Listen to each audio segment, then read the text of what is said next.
The boardroom fell silent as the janitor's calloused hand pressed down on the CEO's $1,000 phone. The crack echoed like a gunshot. What clattered onto the mahogany table made Amelia Grant's blood run cold. A military dog tag engraved with her dead father's name. How did this minimum wage nobody possess her father's most sacred possession? The answer would shatter everything she thought she knew about honor, sacrifice, and the invisible man who'd been watching over her company all along. Stay until the end and comment your city below. Let's see how far this story travels. The October sun hung mercilessly over downtown Chicago, casting sharp geometric shadows through the floor-to-ceiling windows of Grant & Company's executive tower. 23 stories above the noise and chaos of Michigan Avenue, the air in the Northwest Conference Room tasted of leather, ambition, and the particular brand of cologne that cost more per ounce than most people's groceries. Caleb Reed pushed his janitorial cart slowly along the hallway's edge, his worn, rubber-soled shoes whispering against Italian marble that probably cost more to install than he'd earned in the past 3 years. He'd learned to move like a ghost through these corridors, present but invisible, necessary but unnoticed. The executives liked it that way. They could speak freely about mergers and acquisitions, about whose career would be sacrificed at the next quarterly review, about which subordinate was sleeping with which manager. To them, Caleb was just part of the furniture, no more conscious or consequential than the potted ficus in the corner. He didn't mind. Invisibility had its advantages when you were a 38-year-old single father trying to keep your head down and your daughter fed. Mr. Reed, the voice was clipped, professional, belonging to Jennifer Park, Amelia Grant's executive assistant. The boardroom needs a quick pass before the afternoon session. Someone spilled coffee near the credenza. Yes, ma'am, Caleb replied, his voice barely above a murmur. He'd perfected that tone over the past 18 months, deferential without being obsequious, present without being intrusive. Jennifer nodded curtly and disappeared back toward her desk, her heels clicking an efficient staccato rhythm. Caleb guided his cart through the boardroom's double doors, taking in the familiar landscape of power.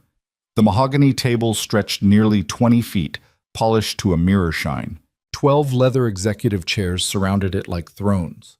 The walls were decorated with enlarged photographs of Grant & Company's achievements, groundbreaking ceremonies, ribbon cuttings, awards presentations.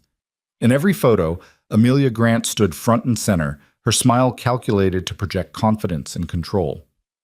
Caleb found the coffee stain easily enough, a brown splash near the glass-topped credenza where someone had been careless with their afternoon espresso. He pulled out his cleaning supplies and got to work, moving with the practiced efficiency of someone who'd cleaned enough floors to circle the earth twice over. He was so focused on the task that he didn't hear the conference room door swing open again. I don't care what the logistics team says, Marcus. We're moving forward with the Valor Square project by December 1st, or heads will roll. Amelia Grant swept into the room like a storm system, her phone pressed to her ear, her free hand gesturing emphatically at points only she could see. She was tall, nearly 6 feet in the stiletto heels she favored, with dark hair pulled back in a style that probably had a fancy French name. Her charcoal suit was tailored precisely to her frame, and the diamonds in her ears caught the afternoon light with calculated brilliance. She was, Caleb had observed over many months, the kind of person who needed witnesses to her importance. I've sunk $3 million into preliminary design, Amelia continued, pacing near the windows. My father's legacy deserves better than departmental foot-dragging and union complaints. Make it happen, Marcus. That's why I pay you. She ended the call with a sharp tap and tossed the phone onto the conference table without looking, already moving toward the credenza where her coffee waited. The phone skittered across the polished surface, spinning slightly as it slid toward the far edge. Caleb saw it happening in slow motion, the $1,000 device heading straight for the table's corner, then the certain doom of the marble floor beyond. Without thinking, he straightened from his crouch and reached out, his hand intercepting the phone's trajectory just before disaster struck. The silence that followed lasted maybe 3 seconds, but it felt like 3 hours. Did you just... Amelia turned, her eyes wide with disbelief. Did you just touch my phone? Caleb froze, the device resting in his palm. He could feel the warmth of it, still hot from her grip and the processor working inside. I'm sorry, ma'am, it was going to fall. So you grabbed it? Without permission? Amelia's voice rose half an octave. Do you have any idea how much that costs? How much sensitive information is on that device? I was trying to help. By putting your dirty hands all over it? She crossed the distance between them in 4 sharp strides, her heels striking the floor like a judge's gavel. That phone costs more than you make in a month, probably more than you make in 2 months, and you just grabbed it like it was some plastic toy. Caleb looked down at his hands. They were clean. He'd scrubbed them twice before starting his rounds, the way he always did. But he understood what she meant. They were working hands, calloused hands, hands that cleaned toilets and mopped floors and emptied trash bins, hands that didn't belong in the same reality as $1,000 smartphones. I apologize, he said quietly. I should have let it fall. You should have stayed in your lane, Amelia snapped. She held out her hand imperiously. Give it back, carefully. Caleb moved to place the phone in her palm, but his thumb accidentally pressed the side button as he transferred it. The screen blazed to life, showing her home screen, a photo of herself accepting some award, he noticed, and the sudden illumination made him blink. His grip shifted. The phone slipped. And in that terrible moment of synchronized bad luck, both of them lunged for it simultaneously. Amelia's hand collided with Caleb's forearm. His elbow knocked against her wrist. The phone flew upward instead of downward, spinning end over end like a satellite losing orbit. It landed flat on the conference table with a sound that was both crack and thud, the terrible noise of expensive technology meeting immovable wood at exactly the wrong angle. Oh my God, Amelia breathed. Oh my God, what did you do? Caleb's stomach dropped into his shoes. Ma'am, I'm so sorry. I didn't mean...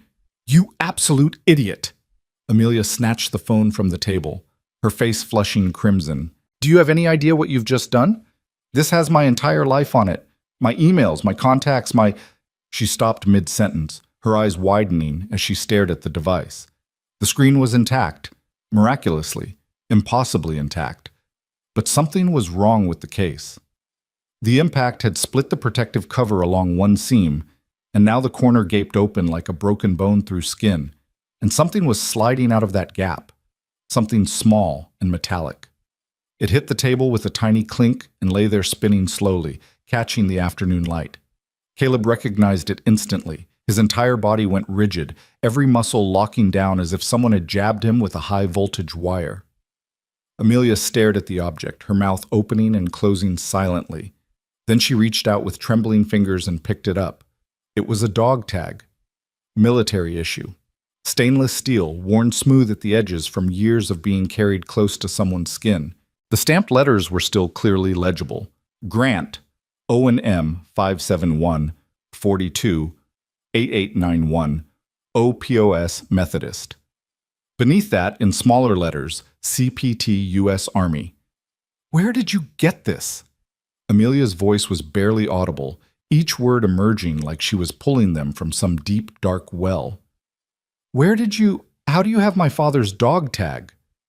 Caleb didn't answer immediately. He was too busy calculating trajectories and outcomes, trying to figure out how this moment had arrived 18 months ahead of schedule, trying to decide if the universe was cosmically aligned or catastrophically broken. Sir, I asked you a question. Amelia's hand clenched around the dog tag so hard her knuckles turned white. My father died 6 years ago. This tag was buried with him. So I'll ask you one more time, and if I don't get a straight answer, I'm calling security and possibly the police. How do you have Captain Owen Grant's identification tag? The conference room door opened again, and 3 executives walked in mid-conversation, already pulling out chairs for the afternoon session. They stopped when they saw the frozen tableau, the CEO standing rigid with something clutched in her fist, the janitor standing equally still with his hands at his sides, and between them a tension thick enough to choke on. Amelia? The speaker was Richard Morton, the chief financial officer, a silver-haired man who'd been with Grant & Company since before Amelia was born. Is everything all right? No. Amelia didn't look away from Caleb. Richard, call security. This man has stolen something extremely valuable from me. Ma'am, I didn't steal anything, Caleb said quietly. That tag was given to me by Captain Grant himself. That's impossible. Amelia's voice shook. My father died 6 years ago in Afghanistan. There's no way you— 7 years ago, Caleb corrected gently. October 14th, 2018, outside a compound near Kandahar. I was there. The room went absolutely silent. 2 more executives had entered, and now all 5 of them stared at the janitor who'd just claimed connection to their CEO's deepest wound. You're lying, but Amelia's voice had lost its certainty. You're some kind of con artist who researched my father's service record, and he gave me that tag 3 hours before he died, Caleb continued, his voice still soft but now carrying something else, something that made every person in the room unconsciously straighten their spines. He made me promise that if he didn't make it out, I'd find you and give it to you myself. He said you'd need to know that he was thinking of you at the end. Security is on their way up, Jennifer announced from the doorway, phone in hand. Amelia shook her head sharply. Cancel it. When Jennifer hesitated, she raised her voice. Cancel it. Everyone out. This meeting is postponed. Amelia, we need to finalize the— Richard started. Out! The word came out as a roar, and the executives scattered like startled birds, Jennifer pulling the door shut behind them with a decisive click. Alone again, Amelia and Caleb faced each other across 3 feet of air that felt like 3 miles of minefield. You were in Afghanistan, Amelia said flatly, serving with my father. Not exactly serving with him, Caleb replied. I was private contractor security. Your father's unit was providing escort for a supply convoy we were guarding. We got ambushed en route Falcon, about 40 clicks outside Kandahar. My father was a logistics officer. He wasn't supposed to be in combat situations. Amelia's grip on the dog tag loosened slightly. That's what they told me, that his death was a freak accident, a mortar round that landed in the wrong place. That's what they told you because the truth was classified for 4 years, Caleb said. Your father wasn't a logistics officer anymore. He'd volunteered for a tactical unit doing high-value transport. The convoy we were guarding was carrying $3 million in cash destined for tribal leaders we were trying to turn. The ambush wasn't random. It was precisely planned, and we walked right into it. Amelia slowly lowered herself into one of the conference room chairs, still clutching the dog tag. Tell me exactly what happened. Are you sure you want to know? I've spent 6 years wondering why my father really died.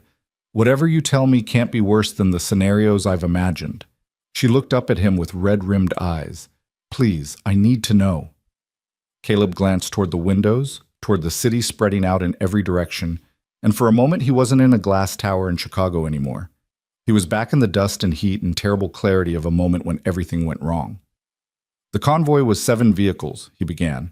3 cargo trucks in the middle, armored Humvees front and back. I was in the lead vehicle. Your father was commanding from the rear. We were making good time, no signs of trouble, and then— He paused, choosing his words carefully. The IED that hit us was sophisticated. It didn't destroy the lead vehicle. It disabled it. Took out our wheels and communications, but left us alive. And then the shooting started. From where? Everywhere. They'd set up a perfect kill box, elevated positions on both sides of the road, overlapping fields of fire. We couldn't advance, couldn't retreat. All we could do was hunker down and try not to die. Caleb's voice remained steady, but his eyes had gone distant. The engagement lasted 43 minutes. We lost 2 men in the first 5 minutes, 3 more in the next 20. Your father kept the rear guard together, kept returning fire, kept calling for air support even though our communications were scrambled. How did you survive? Your father saved us. Caleb looked directly at her now. 30 minutes in, he realized we were being flanked on the east side. If they'd completed that maneuver, they would have had clear shots at the cash trucks and all of us. So he took 4 men and launched a counter-assault on the flanking position. Amelia's breath caught. He wasn't infantry. He wasn't trained for— No, he wasn't. But he was smart and he was brave and he understood the terrain better than the people attacking us. Caleb's voice softened. His counter-assault broke their flank. It gave our remaining vehicles time to form a defensive position. It let us hold on until the Apache gunships finally arrived, but it also put him directly in the line of fire. And that's where he died. Not immediately. Caleb reached into his pocket slowly, aware that Amelia was watching his every movement. He pulled out a second dog tag, identical to the first but more worn, the letters slightly deeper with age. He'd been hit twice, both times in the chest. His vest caught the rounds, but the impact had cracked his sternum and bruised his heart. He knew he was dying. We all did. So he gave you his tag. Amelia stared at the matching pair of stainless steel rectangles. He called me over in the last few minutes. We had him on a stretcher, trying to keep him comfortable while we waited for medevac. He could barely breathe, but he grabbed my vest and pulled me down close. Caleb's voice dropped to barely above a whisper. He said, "My daughter, Amelia. She's in Chicago. Grant and Company. Find her. Tell her I wasn't scared at the end. Tell her I was proud. Tell her—" His voice cracked slightly. "Tell her that honor doesn't need an audience." The silence that followed was broken only by the faint hum of the HVAC system and the distant sounds of the city far below. "Honor doesn't need an audience," Amelia repeated mechanically. "He used to say that when I was little. Whenever I do something good and want everyone to know about it." A tear slid down her cheek and she didn't bother wiping it away. "He'd say real honor is what you do when nobody's watching. Real respect is the quiet kind. He made me promise I'd find you and tell you myself, face to face. He didn't want you hearing it from some official report or sanitized briefing." Caleb placed the second dog tag on the table between them. He wore 2 sets. Most officers did. One for his records, one for occasions like this.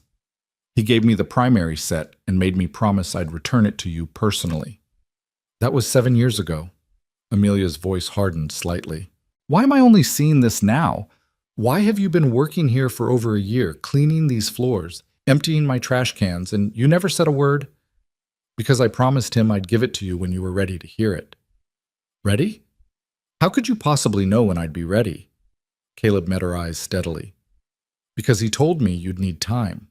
He said you'd be angry at first, then buried in grief, then buried in work trying to escape the grief. He said, I'd know you were ready when I saw you building something that honored his memory without making it about you." "Valor Square." The words came out like an accusation. "The memorial project. You think that's about me? Isn't it?" Caleb's tone remained gentle but firm. "From what I've heard in this building, and janitors hear everything, ma'am, Valor Square is a $3 million monument featuring your father's name in 20-foot letters, with you as the primary donor. The dedication is scheduled to coincide with the anniversary of your becoming CEO. There's a statue of a soldier that looks suspiciously like your father, but somehow also flatters your family resemblance. That's not, I'm honoring his sacrifice. You're building a billboard." Caleb's words hit like physical blows. "You're constructing a monument to your pain and calling it his legacy. And your father knew you'd do exactly that, because you've always needed the world to see your achievements. He loved that about you and worried about it in equal measure." Amelia stood abruptly, her chair scraping back. "You don't know anything about me. You've been here 18 months, cleaning floors. You have no right to judge." "You're correct, I don't know you well. But I knew your father during the last day of his life, and he talked about you for most of those final hours. He told me about the little girl who'd organize neighborhood cleanup days and demand certificates for every participant. The teenager who'd volunteer at soup kitchens, but only if the local newspaper would cover it. The young woman who joined the board of 3 charities and made sure her name was on every press release. I was trying to make a difference. You were trying to be seen making a difference. There's a distinction your father spent years trying to teach you." Caleb's voice remained calm, but there was steel underneath now. He said his greatest regret was that he'd never found the right way to show you that real honor, real respect, real integrity. They're quiet languages. They're spoken in actions nobody notices until years later. They're written in the small choices you make when the world isn't watching. "That's easy to say when you're nobody." Amelia's voice cracked with fury and pain. "When you're invisible and anonymous and your greatest achievement is keeping the floors shiny. But some of us are trying to actually change things, to build things, to leave a mark on the world that matters." "And what mark are you leaving?" Caleb gestured toward the windows, toward the city beyond. "In 18 months, I've watched this company. I've seen how you treat the people who work for you. I've emptied the trash cans in the HR director's office, and read the complaints employees are too scared to file officially. I've cleaned the bathroom where your assistant cried for 20 minutes after you screamed at her for using the wrong font in a presentation. I've mopped the hallway outside the office where you fired a single mother 2 weeks before Christmas because her department's numbers were down 3%. That's business. That's the hard decisions that leaders have to. That's tyranny dressed up as leadership. Caleb's voice rose slightly for the first time. That's the opposite of everything your father believed in. He led men through hell that day in Afghanistan. He died protecting people who'd only known him for 6 weeks. And do you know what they said about him at his memorial service? The one you probably don't know happened because it was just his unit, no press, no cameras? Amelia shook her head mutely. They said he knew all their names. Every single soldier, contractor, and local interpreter. He knew their kids' names, their spouses' names. He asked about their families and remembered the answers. When one of the junior enlisted men got emergency leave for his mother's cancer, your father personally drove him to the airfield at 3 a.m. When an interpreter's brother was threatened by the Taliban, your father moved both of them into our compound and stood guard himself the first night. He was a good man, Amelia whispered. I know he was. He was. But you're not becoming him. You're becoming everything he worked his whole life to never be. Caleb picked up both dog tags and held them out. He wanted me to give you these, to tell you the story, to help you understand that the greatest leaders are the ones who make everyone around them better, not smaller. But he also warned me that you might not be able to hear it, that you might be too far down your own path to find your way back. Get out. Amelia's voice was barely audible. Get out of this room. Get out of this building. You're fired. Yes, ma'am. Caleb placed the dog tags gently on the conference table. For what it's worth, your father loved you more than his own life. Everything he did, every choice he made, including the one that killed him. He did thinking about you. He just hoped that someday you'd understand that love doesn't need a monument. It needs to be lived. He turned toward the door, pushing his cleaning cart ahead of him. Wait. Amelia's voice stopped him at the threshold. How did you end up here? At this company specifically? Caleb looked back over his shoulder. Your father's last request was that I find you and tell you this story in person. But he also asked me to watch over you from a distance until you were ready to hear it. So when I left the military and needed a job that would let me be near my daughter, I looked for work in Chicago, and I found an opening here. He smiled faintly. Turns out janitors really are invisible. I could be 2 feet away from you in a hallway and you'd walk right past without noticing. It's the perfect cover for keeping a promise to a dying man. 7 years. Amelia's voice broke. You've been planning this for 7 years. Not planning, waiting. There's a difference. Caleb pushed the cart forward. I'll have my desk cleared by end of day. I'm sorry about your phone. He was gone before she could respond, the door clicking shut with the finality of a coffin lid. Amelia stood alone in the conference room, the 2 dog tags gleaming on the mahogany table like accusations. Outside the windows, Chicago sprawled in every direction. Millions of people living their lives, chasing their dreams, fighting their private battles. Somewhere in that sea of humanity was a janitor who'd kept a promise for 7 years, who'd watched her from the shadows, waiting for a sign of her father's honor to manifest in her choices, and who'd seen nothing but the opposite. She picked up the dog tags with trembling hands, feeling the weight of them, the warmth from where they'd rested against someone's skin, her father's skin, once upon a time. Now carried by a stranger who knew her father better than she did, who understood his values better than his own daughter. The worst part was that Caleb had been right about everything. Amelia thought about the last 2 years since she'd become CEO. She thought about Valor Square, with its massive statues and her family name in letters tall enough to be seen from airplanes. She thought about the dedication ceremony she'd planned, with the mayor and the press corps and a carefully curated guest list of people who could enhance the Grant family brand.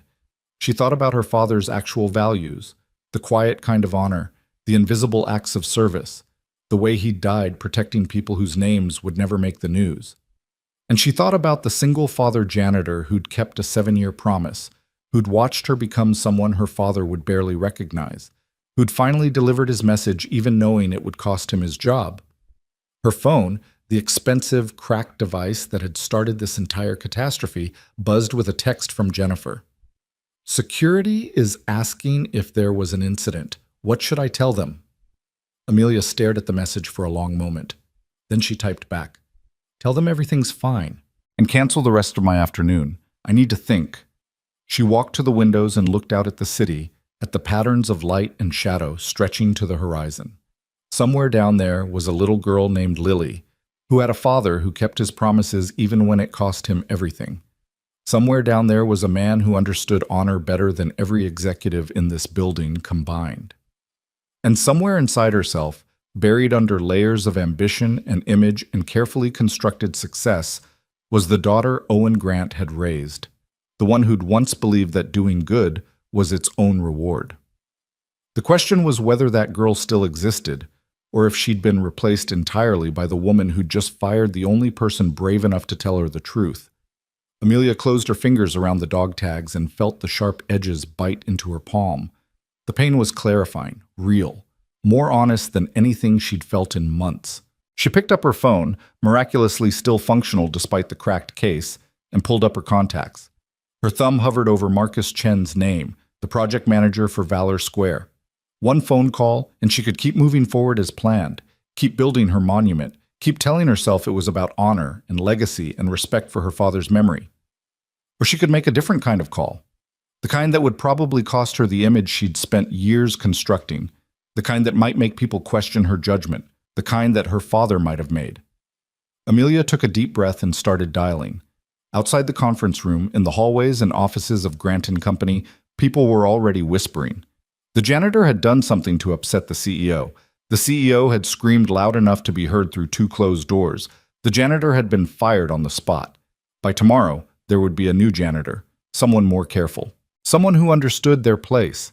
And Caleb Reed would be just another forgotten name in the vast machinery of corporate America. Or so everyone assumed. But in the basement level, where the maintenance staff kept their lockers and took their breaks, Caleb was carefully packing his few possessions into a worn duffel bag.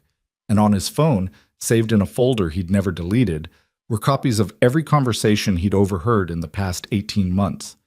Every casual mention of regulatory shortcuts. Every discussion of accounting gray areas.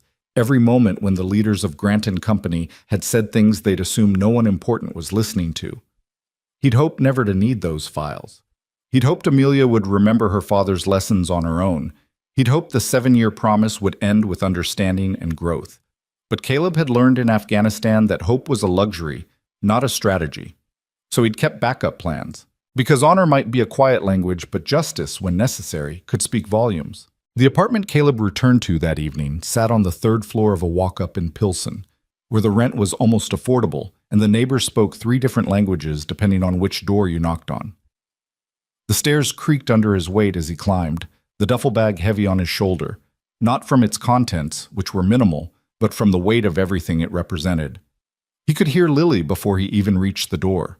She was singing something off-key, one of those nonsense songs 7-year-olds invented that somehow made more sense than half the conversations adults had.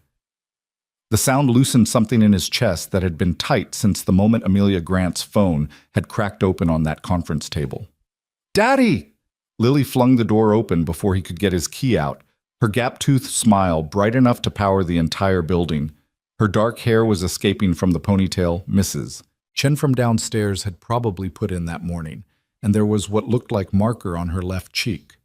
"You're home early. Mrs. Chen said you wouldn't be here until 6, but it's only 5:30, and I checked the clock 4 times to make sure." "Hey, baby girl." Caleb dropped the duffel and scooped her up, feeling her skinny arms wrap around his neck like a lifeline.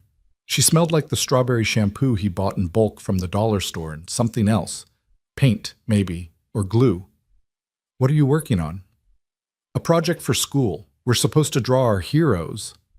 Lily wiggled down and grabbed his hand, pulling him toward the kitchen table where papers and art supplies covered every available surface. "I drew you, but Mrs. Chen said I should add more colors because heroes are supposed to be bright, and you're all gray and dark in my picture." Caleb looked at the drawing. She'd rendered him in surprising detail for a 7-year-old. The janitor's uniform, the cart he pushed, even the expression on his face that he didn't realize he wore until he saw it captured in crayon and marker. She was right. It was mostly gray and dark blue, the colors of industrial carpet and fluorescent-lit hallways. "Heroes don't have to be bright," he said quietly, kneeling beside her chair. Sometimes the best heroes are the ones nobody notices. That's what I told Mrs. Chen. Lily's face lit up with vindication. I said you're a hero because you work really hard and you take care of me and you never complain even when you're tired. But she said real heroes save people from danger. Well, Mrs. Chen isn't wrong about that either. Caleb pulled out a chair and sat down heavily, the events of the afternoon finally catching up with him. There are lots of different kinds of heroes. What kind are you? The question was so direct, so innocently complicated, that Caleb had to pause. How did you explain to a 7-year-old that you'd once been the kind of hero who carried a rifle and wore body armor, who'd pulled wounded men from burning vehicles and returned fire while calling for medevac? How did you explain that you'd watched better men die, that you'd made a promise to one of them and that promise had just blown up in your face? I'm the kind who keeps promises, he said finally, even when it's hard. Like promising to always come home to me? Exactly like that. Lily studied him with the unnerving perception that children sometimes had, the ability to see past words into the truth beneath. Something bad happened today. What makes you say that? You're home early and you brought your bag and you have that look. She pointed at his face. The one you get when the bills come and there's too many of them. Caleb couldn't help but smile. You're too smart for 7. Mrs. Chen says I'm an old soul. Lily picked up a purple crayon and added something to her drawing. Did you lose your job? There was no point in lying. Lily would figure it out anyway when he started staying home during the day, when he started searching the want ads, when the worry lines around his eyes deepened into trenches. Yeah, baby, I did. Because you kept your promise? The question hit him like a punch. How did you... You told me about the soldier who saved you, the one whose daughter you had to find. Lily didn't look up from her drawing. You said you had to tell her something important about her daddy. You said it might make her mad, but you had to do it anyway because you promised. Was today the day you told her? Caleb had forgotten that conversation, had forgotten that children absorbed everything even when you thought they weren't paying attention. Yeah, today was the day. And she got mad. She got mad. But you did the right thing. Lily looked up now, her dark eyes, so much like her mother's, the mother she barely remembered, fierce with certainty. That's what matters. You taught me that. You said doing the right thing is more important than doing the easy thing. I did say that. Caleb pulled her into another hug, feeling the sting of tears he refused to let fall. When did you get so wise? I'm an old soul, she repeated solemnly. Can we have mac and cheese for dinner? The kind from the box, not the fancy kind. We can have anything you want. Even ice cream after? Don't push your luck. They ate dinner at the cluttered kitchen table, Lily chattering about her day at school while Caleb tried to calculate how long his savings would last, how quickly he could find another job, what he'd do if the answer to both questions was not long enough. The math was brutal and unforgiving. The same math that millions of Americans did every day, trying to make insufficient numbers somehow add up to survival. After Lily was in bed, Caleb sat in the dark living room and pulled out his phone. The files were still there, backed up in 3 different places because he'd learned in the military that redundancy saved lives. Conversations about regulatory shortcuts, discussions of creative accounting, that particularly damning exchange about the overseas factory conditions that Grant and Company had deliberately ignored because addressing them would cut into profit margins.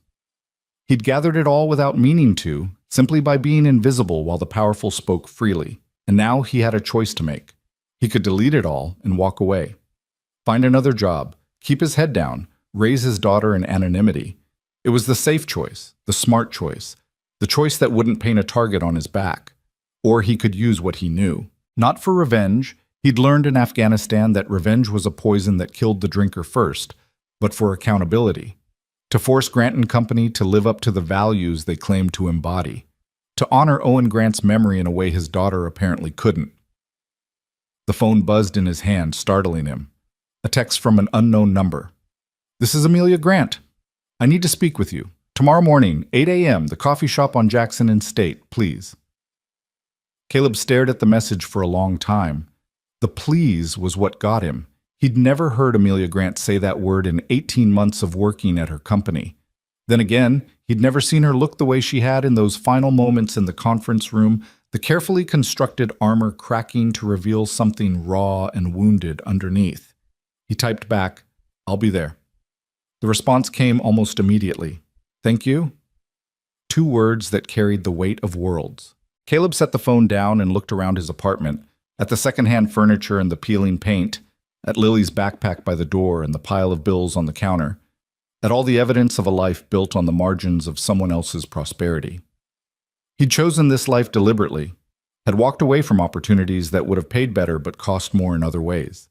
He'd chosen to be present for his daughter, to keep promises even when they were expensive, to live according to principles that seemed increasingly quaint in a world that rewarded ruthlessness and called it business acumen. But maybe, just maybe, those choices were about to mean something larger than his own small sphere. Sleep came late and brought dreams of dust and gunfire, of Owen Grant's face in those final moments, of promises made and kept, and yet somehow still unfulfilled. Morning arrived gray and cold, the kind of October day that reminded Chicago it was building toward winter. Caleb dropped Lily at school early. She had breakfast club on Wednesdays, one of the free programs he'd learned to navigate like a combat veteran navigating hostile territory, and then headed downtown on the Blue Line. The coffee shop was one of those places that served $12 lattes and had more varieties of milk than a dairy farm. Caleb ordered black coffee because it was cheapest and found a table near the window where he could watch the door. Old habits from the military, from a time when knowing who was entering a room could mean the difference between living and dying. Amelia arrived at exactly 8 o'clock, and Caleb almost didn't recognize her. She wore jeans and a simple sweater, her hair down around her shoulders, no makeup that he could detect. She looked younger without the armor of her executive uniform, and more tired, like she'd spent the night wrestling demons that had won more rounds than they'd lost. She spotted him and walked over, carrying her own coffee, something complicated and topped with foam. "Thank you for coming." "You said please." Caleb gestured to the chair across from him. That seemed significant. Amelia sat down, cradling her cup like it was the only warm thing in a cold world. "I didn't sleep last night. I kept thinking about everything you said, about my father, about who I've become." She looked up and met his eyes. "You were right, about all of it. I didn't tell you those things to be right. I told you because your father asked me to." "I know, that's what makes it worse." She pulled something from her pocket, the 2 dog tags threaded now on a simple chain. "I've been wearing these since yesterday, trying to remember what it felt like when he was alive, when I was the person he thought I could become." "And what did you remember?" "That I used to care more about doing good than looking good. That I used to volunteer at homeless shelters without calling the press first. That my father used to tell me the measure of a person wasn't what they did on stage, but what they did in the shadows." Amelia's voice cracked slightly. "When did I forget all of that?" "Probably around the same time most people do, when the world started rewarding you for the performance instead of the substance." Caleb sipped his coffee. "It's not unique to you. It's the way our culture works now. Everything's about the image, the brand, the narrative you can sell. That doesn't make it right." "No, it doesn't." They sat in silence for a moment, surrounded by the ambient noise of the coffee shop, the hiss of the espresso machine, the murmur of other conversations, the clink of cups on saucers. Outside the window, Chicago woke up and went to work, millions of people living their lives, most of them trying their best with whatever they had. "I called Marcus Chen last night," Amelia said finally, "the project manager for Valor Square. I told him we're canceling the entire project." Caleb's eyebrows rose. "That's a bold move." "It's the right move. The whole thing was a monument to my ego dressed up as my father's legacy." She twisted the dog tag chain around her fingers. $3 million that could have actually helped people, actually made a difference, and I was going to spend it on a statue of my father that somehow looked like me. What kind of narcissistic... She stopped, took a breath. "Anyway, it's canceled." "What will you do instead?" "I don't know yet. That's part of why I wanted to talk to you." Amelia leaned forward. "You knew my father. You understood what he valued. And you've been watching this company for 18 months. If you were going to honor his memory in a way that actually mattered, what would you do? The question was sincere, and Caleb took his time answering. Your father cared about people who were invisible. The ones doing essential work that nobody noticed or valued. The interpreters who risked their lives to help us. The local vendors who fed us. The junior enlisted soldiers who did the actual heavy lifting while officers got the credit. He met her eyes. If you really want to honor him, you'd start by seeing the people in your own company that you've trained yourself not to notice. The support staff, maintenance, cleaning crews. All of them. The people who make your company function, but whose names you don't know. The single mothers working 2 jobs to feed their kids. The immigrants sending money home to families in countries you've never thought about. The people one medical emergency away from complete financial collapse. Caleb's voice remained gentle but firm. Your father died protecting people like that. He thought they mattered as much as anyone else. Maybe you could start by acting like you believe that too. Amelia was quiet for a long moment, her fingers still worrying the dog tag chain. I fired you yesterday, said some terrible things. You were angry. You had a right to be. No, I didn't. You were telling me the truth and I punished you for it because the truth hurt. She looked up. I want to unfire you, bring you back with a proper salary this time. And I want your help fixing what I've broken. I appreciate that, but before you say no, let me finish. Amelia's words came faster now, like she'd been rehearsing this. I've been CEO for 2 years and I've made this company more profitable and more miserable in equal measure. The numbers look great, but the culture is toxic. People are scared of me. They should respect me, but instead they fear me, and I'm smart enough to know those aren't the same thing. She paused. My father would be ashamed of what I've built. I need to fix it, and I can't do that without help from someone who isn't afraid to tell me when I'm wrong. There are consultants for that. People with degrees in organizational behavior.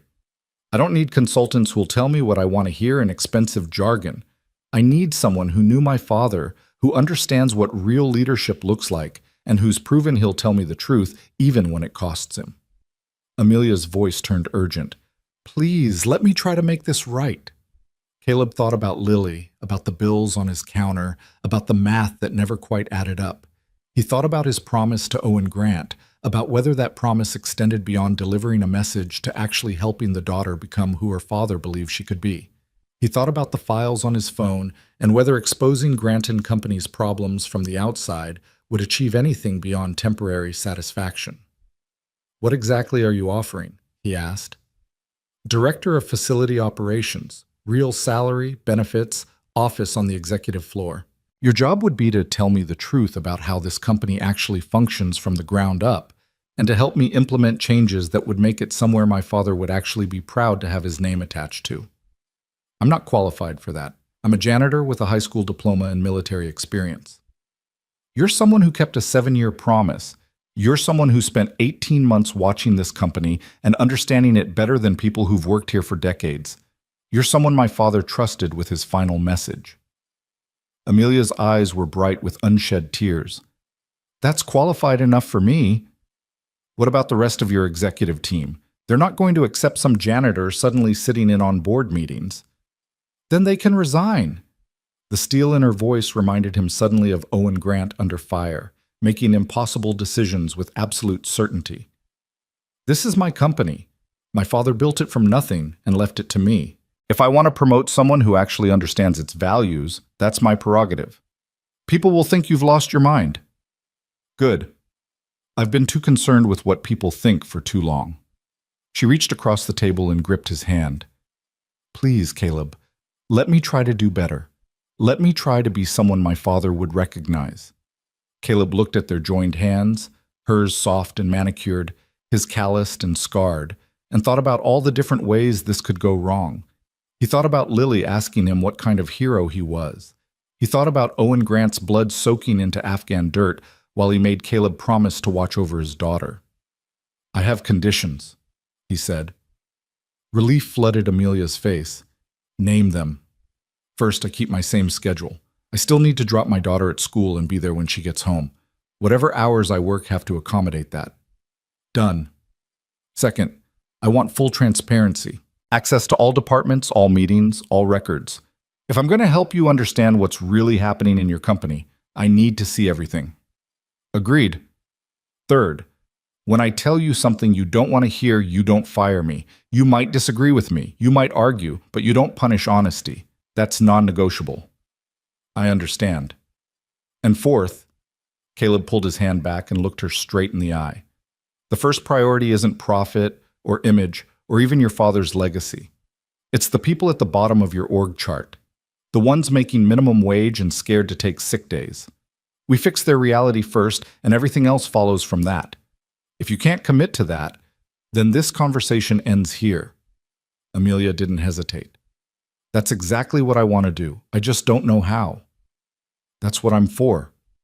Caleb felt something shift in his chest, the sense of a path opening up that he hadn't seen before. But you need to understand what you're committing to. Real change is expensive. It'll hit your profit margins. It'll make your shareholders unhappy. Some of your executives will fight you every step of the way, and some will quit rather than adapt. Are you ready for that? Are you asking if I'm willing to choose people over profit? I'm asking if you're willing to choose principles over comfort, because the road you're talking about walking isn't easy, and there's no turning back halfway through. Either you commit completely or you don't start at all. Amelia looked down at the dog tags around her neck, at the name stamped into stainless steel, her father's name, her family's name, a legacy that had been twisted into something unrecognizable. When she looked up again, her jaw was set with determination that would have made Owen Grant proud. My father died protecting people who couldn't protect themselves. He died believing that honor meant something, that sacrifice wasn't just a word we used in speeches. If I can't live up to that in a corporate boardroom where the worst thing that'll happen is I lose money, she shook her head, then I don't deserve to carry his name. All right then, Caleb extended his hand across the table. I'll take the job. But we do this right, or we don't do it at all. Amelia shook his hand firmly. When can you start? I need to call Lily's school and update my emergency contacts. Then I need to go home and put on the only decent shirt I own that doesn't have cleaning solution stains on it. He checked his watch. I can be at your office by noon. Perfect. I'll have HR draw up the paperwork. Amelia stood, then paused. Caleb, thank you for keeping your promise, for telling me the truth, for giving me a chance to do better. Don't thank me yet. Wait until you see how much this is going to cost you. She smiled, a real smile, not the calculated expression he'd seen in 18 months of watching her from a distance. My father used to say the most important things always cost more than you want to pay. I guess I'm about to learn what he meant. After she left, Caleb sat alone with his cooling coffee and thought about the strange trajectory his life had taken. 7 years ago, he'd been bleeding in the Afghan desert while a dying man made him promise to find his daughter. Yesterday, he'd been fired for keeping that promise. Today, he was about to become an executive at a major corporation despite being wildly unqualified on paper. His phone buzzed with a text from Mrs. Chen. Lily forgot her lunch. Can you drop it off? Real life, asserting itself in the middle of impossible circumstances. Caleb smiled and typed back, on my way. He stopped by the apartment, grabbed Lily's lunchbox, she'd decorated it with stickers of cartoon characters he didn't recognize, and headed to her school. The building was old and underfunded, the kind of place that had been next on the list for renovations for the past decade. The teachers were dedicated but exhausted, trying to do impossible work with insufficient resources. Caleb signed in at the front office and waited while they called Lily down. She appeared a few minutes later, slightly out of breath from running. Daddy! She threw her arms around him. Mrs. Chen texted you about my lunch? She did. Here you go. He handed over the lunchbox. What do you have this afternoon? Art class. We're making collages about people who inspire us. I'm doing mine about you. She lowered her voice conspiratorially. But don't tell Mrs. Chen I'm using the gray colors.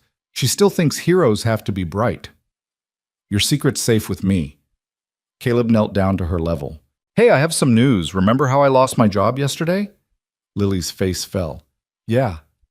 Well, I got a new one, a better one. It means I'll be able to pick you up from school every day like always, but it also means things are going to be okay. We're going to be okay. Because you kept your promise? Because I kept my promise. Lily hugged him tightly. I told you doing the right thing matters. You did. You were right. I'm an old soul, she said solemnly, making him laugh. On the way back downtown, Caleb called his old unit commander, the one who'd helped him navigate civilian life after Afghanistan. Tom, it's Caleb Reed. I need to run something by you. Caleb, haven't heard from you in months. What's going on? Remember that promise I told you about? The one to Owen Grant? The one where you were supposed to find his daughter and deliver his message? Yeah, I remember. You ever do that? Yesterday. It didn't go quite how I expected. But Caleb gave him the abbreviated version. The cracked phone, the dog tags, the confrontation, the firing, and now the unexpected job offer. Am I crazy for taking this? I'm not qualified to run anything. Tom was quiet for a moment. You remember that night outside Kandahar when our convoy got hit and the lieutenant froze? You're the one who took over, organized the defense, got everyone into cover, and held position until the cavalry arrived. You saved 11 lives that night, and you weren't qualified for any of that either. That was different. How? Leadership is leadership, whether you're under fire or in a boardroom. The principles don't change. Take care of your people, tell the truth, make the hard calls, and don't ask anyone to do something you wouldn't do yourself. Tom's voice turned serious. Owen Grant chose you for a reason, Caleb. He saw something in you. Maybe it's time you started seeing it too. Or maybe I'm about to make a spectacular fool of myself. That too. But at least it'll be interesting, Tom laughed. Keep me posted. And Caleb, I'm proud of you, man. Not everyone keeps promises when they're expensive. By noon, Caleb was walking through the lobby of Grant & Company in his best shirt and the sport coat he'd bought at Goodwill 3 years ago. He felt like an imposter, waiting for someone to realize the mistake and escort him back to his cleaning cart. But the security guard waved him through without question, and the elevator carried him smoothly to the executive floor. Jennifer Park looked up from her desk and did a double take. Mr. Reed? I have a meeting with Ms. Grant. Yes, she told me. Jennifer seemed to be searching for words. This is unexpected. Tell me about it. Amelia's office door opened and she emerged, back in her professional armor, but somehow wearing it differently than before. Caleb, come in. Jennifer, hold my calls for the next hour. The office was exactly what he'd expected. Expensive furniture, floor-to-ceiling windows, carefully curated art that probably cost more than a semester at a state university. But there was also something new. A small photo on her desk that hadn't been there before, showing a younger Amelia with a man in army uniform. Owen Grant, smiling at the camera with his arm around his daughter. I found that last night, Amelia said, following his gaze. Buried in a box I hadn't opened in 5 years. I'd forgotten we took it, forgotten that version of both of us existed. He looks happy. He was. I was about to graduate business school. He was so proud. She gestured to the chair across from her desk. Before we get started, I want to show you something. She pulled up a document on her computer and turned the screen so he could see. It was an organizational chart, the kind that showed every layer of Grant & Company from CEO to entry-level positions. This is us. 3,200 employees. I've been running this company for 2 years and I couldn't tell you the names of 300 of them. That's not unusual, it's inexcusable. My father knew every person who worked for him when he was building this company.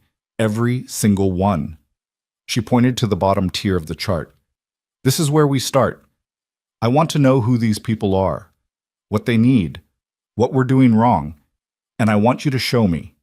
That's going to take time. We have time. Amelia pulled out a folder. HR has your contract ready to sign.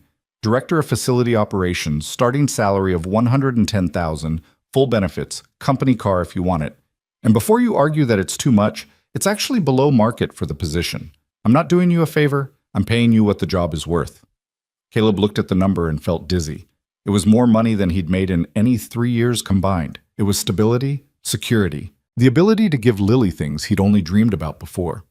It was also a responsibility he wasn't sure he could handle. What if I fail? He asked quietly. What if I take this job and it turns out I don't know what I'm doing? Then you'll be in good company, because I don't know what I'm doing either. Amelia's smile was self-deprecating. We'll figure it out together. That's what my father would have done. surrounded himself with people who told him the truth and trusted them to help him find the right path. Caleb picked up the pen and signed the contract before he could talk himself out of it. "All right," Amelia said, her voice taking on a more businesslike tone. "Where do we start?" "With the people you fired." Caleb met her eyes. "Every person who lost their job in the past 2 years because of cost-cutting or performance metrics or restructuring, we review every case and we find out which ones were unjust, and then we make it right. That could be hundreds of people. Then it's hundreds of people. Your father died for principle. The least we can do is rehire for it." Amelia took a deep breath and nodded. "Jennifer? Cancel my afternoon. Actually, cancel the rest of my week. Mr. Reed and I have work to do." The conference room on the executive floor had never seen anything like what happened over the next 4 days. Amelia and Caleb commandeered it completely, covering the walls with printouts, sticky notes, and handwritten lists that grew longer with each passing hour. Jennifer brought them coffee at regular intervals and stopped asking questions after the first day when she'd walked in to find the CEO of Grant & Company sitting on the floor surrounded by personnel files, her expensive shoes kicked off in the corner. "This one," Amelia said, holding up a folder. "Maria Santos, single mother of 3, worked in our packaging facility for 6 years, fired last March for excessive absences." She read further. Her daughter had leukemia. She was missing work for chemotherapy appointments. Caleb took the file and scanned it quickly. The termination paperwork was coldly efficient, citing company policy about attendance requirements without any mention of extenuating circumstances. Did anyone from HR talk to her about FMLA? About accommodations? If they did, it's not documented here. Amelia's voice was tight. "This is my signature on the termination approval. I signed off on firing a woman whose child had cancer because she was missing too much work to take care of her. You didn't know the details. I should have asked." She pulled out her phone. "What's her number?" "It's in the file, but Amelia..." Caleb watched as she dialed. "It's been 7 months. She might not want to hear from you." "Then she can tell me that herself." The phone rang 4 times before a cautious voice answered. "Hello? Ms. Santos? This is Amelia Grant from Grant & Company. I'm calling about your termination last March." Amelia's voice was steady, but there was something vulnerable in it, something that hadn't been there before. "I wanted to apologize personally and discuss bringing you back if you're interested." The silence on the other end lasted so long that Caleb thought the call had dropped. Then Maria Santos said, "Is this some kind of joke?" "No, ma'am, it's not a joke. I've been reviewing personnel decisions made under my watch, and your case was brought to my attention. You were fired for missing work to care for your daughter during cancer treatment. That was wrong. We should have supported you, not terminated you. You're 7 months too late." Maria's voice cracked. "I lost my health insurance the day you fired me. Lost my apartment 3 months later because I couldn't find another job that paid enough. My daughter finished treatment, thank God. But we're living with my sister now, all 4 of us in her 2-bedroom apartment, and I'm working 2 part-time jobs that together pay less than what I made at Granton." Amelia closed her eyes. "I'm so sorry." "Sorry doesn't feed my kids or pay for the medication my daughter still needs." Maria's voice turned hard. "Why are you really calling? You want me to sign something that says I won't sue you?" "No, I want to offer you your job back, with full back pay for the 7 months you lost. I want to restore your seniority and your benefits, retroactive to your termination date, so there's no gap in your health coverage. And I want to establish a new company policy that ensures what happened to you never happens to anyone else." Another long silence. "What's the catch?" "There's no catch. I made a mistake, a terrible mistake, and I'm trying to make it right." "Why now? Why not 7 months ago when I was begging HR to reconsider?" Amelia glanced at Caleb, who was watching her carefully. "Because someone reminded me that my father wouldn't have made this mistake, and he wouldn't want me to let it stand." Maria's voice softened slightly. "Your father hired me personally back in 2017. He came through the facility one day, stopped at my station, asked my name and how I was doing. 2 weeks later, I got promoted to team lead because he remembered me and thought I showed initiative." She paused. "That was the kind of man he was. I cried when I heard he died." "So did I." Amelia's voice was barely audible. "Ms. Santos, I can't undo the past 7 months. but I can try to make the future better. Will you at least consider my offer? I need to think about it. Talk to my family. Of course, take all the time you need. My assistant Jennifer will send you the details in writing, and you can call her with any questions. Amelia rattled off the phone number. And Ms. Santos, your daughter, how is she doing now? She's in remission, still weak, still has a lot of recovery ahead, but the doctors say she's going to make it. I'm glad, truly. After the call ended, Amelia sat motionless for a long moment, the phone still pressed to her ear. There are 63 more files like that one, she said finally. 63 people whose lives I've damaged because I was too busy worrying about efficiency metrics to remember they were human beings. We'll call every one of them, Caleb said. We'll make every offer we can. Some of them won't come back. Some of them will tell you exactly what they think of you and hang up. But we keep trying. This is going to cost millions.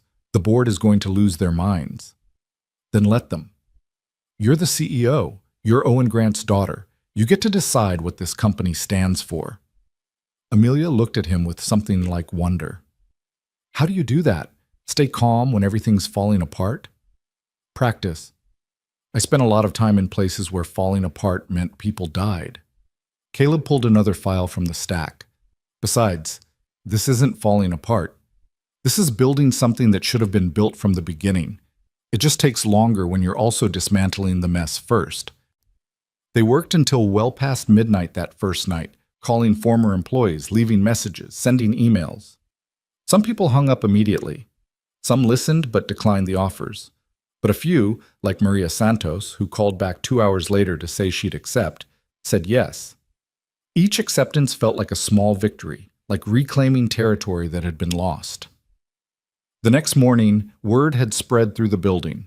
Caleb could feel the shift in energy as he walked the halls, could see it in the way people watched him and Amelia with a mixture of confusion and curiosity. The janitor who'd been fired on Tuesday was now the director of facility operations on Wednesday, and the CEO who'd terrorized her staff for 2 years was calling people to apologize. The cognitive dissonance was palpable. Mr. Reed? A young woman approached him nervously in the hallway outside the executive offices. I'm Rebecca from accounting. Can I talk to you for a minute? Of course. Rebecca glanced around to make sure no one was listening. Is it true that you and Ms. Grant are reviewing all the terminations from the past 2 years? It's true. There's someone you should know about. His name is David Chen, no relation to your neighbor, I assume. He was in IT, got fired 6 months ago for supposedly violating data security policies. She lowered her voice further. But that's not what really happened.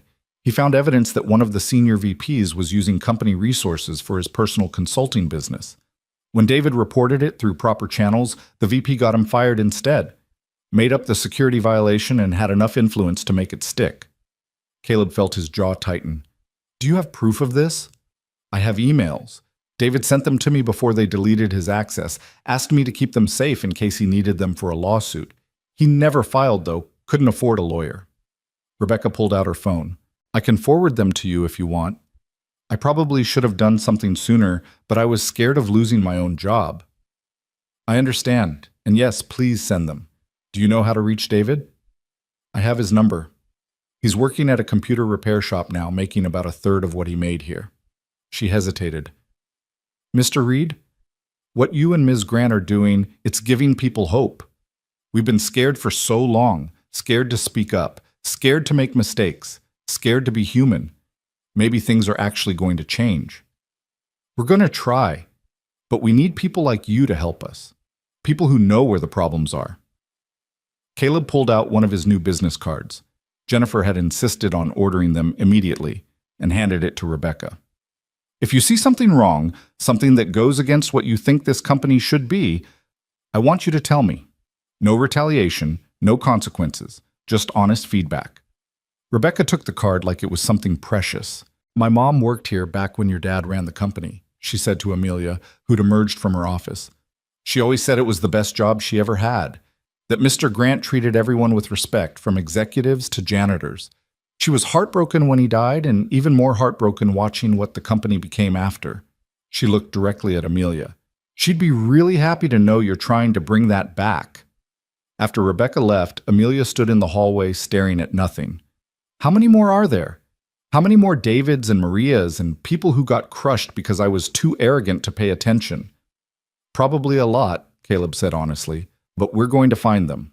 And we're going to make it right.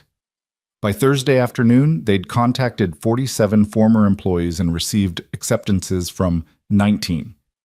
They'd also uncovered 3 additional cases of wrongful termination, like David Chen's, where people had been fired for challenging unethical behavior. Each discovery made Amelia's face a little paler, her determination a little fiercer. The emergency board meeting was called for Thursday evening. Richard Morton, the CFO, had insisted on it after hearing about the rehiring initiative. The board members filed into the conference room at 6 p.m. with expressions ranging from concern to hostile. Caleb stood in the back corner, watching as Amelia took her place at the head of the table. I assume you've all seen the memo about recent personnel changes, Amelia began without preamble. I want to address your concerns directly. Concerns?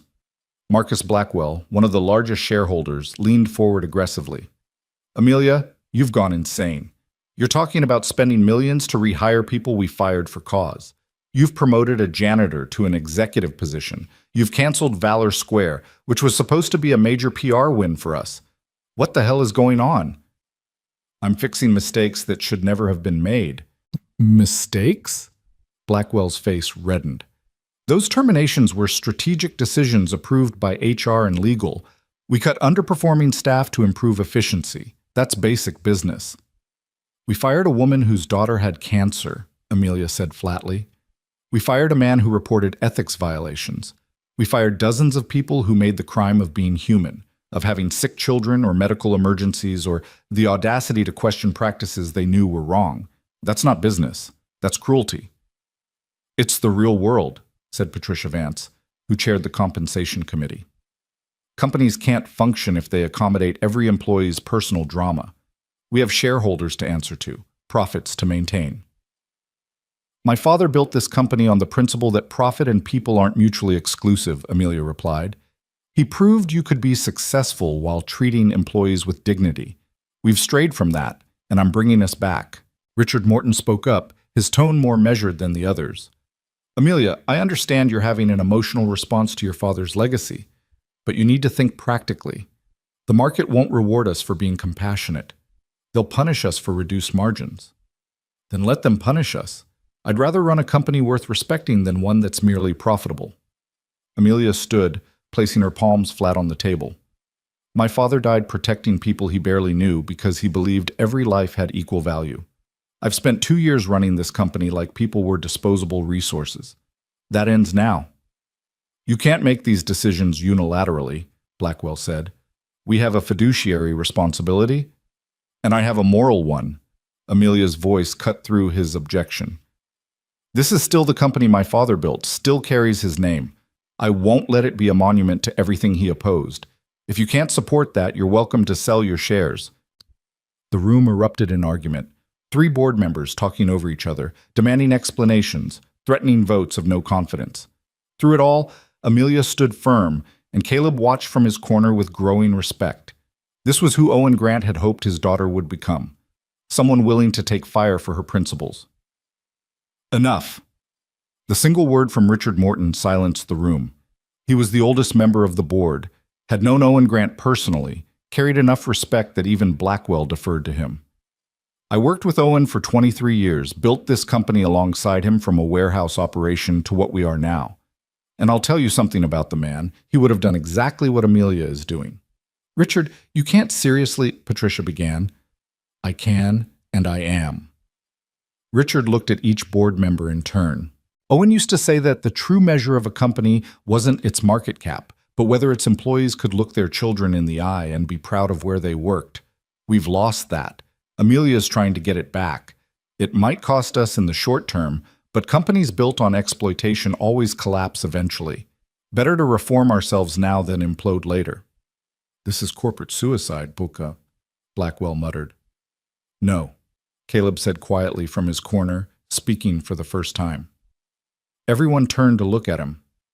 Corporate suicide is what you've been doing, burning through employees like disposable resources, creating a culture of fear, cutting corners on safety and ethics to squeeze out another percentage point of profit.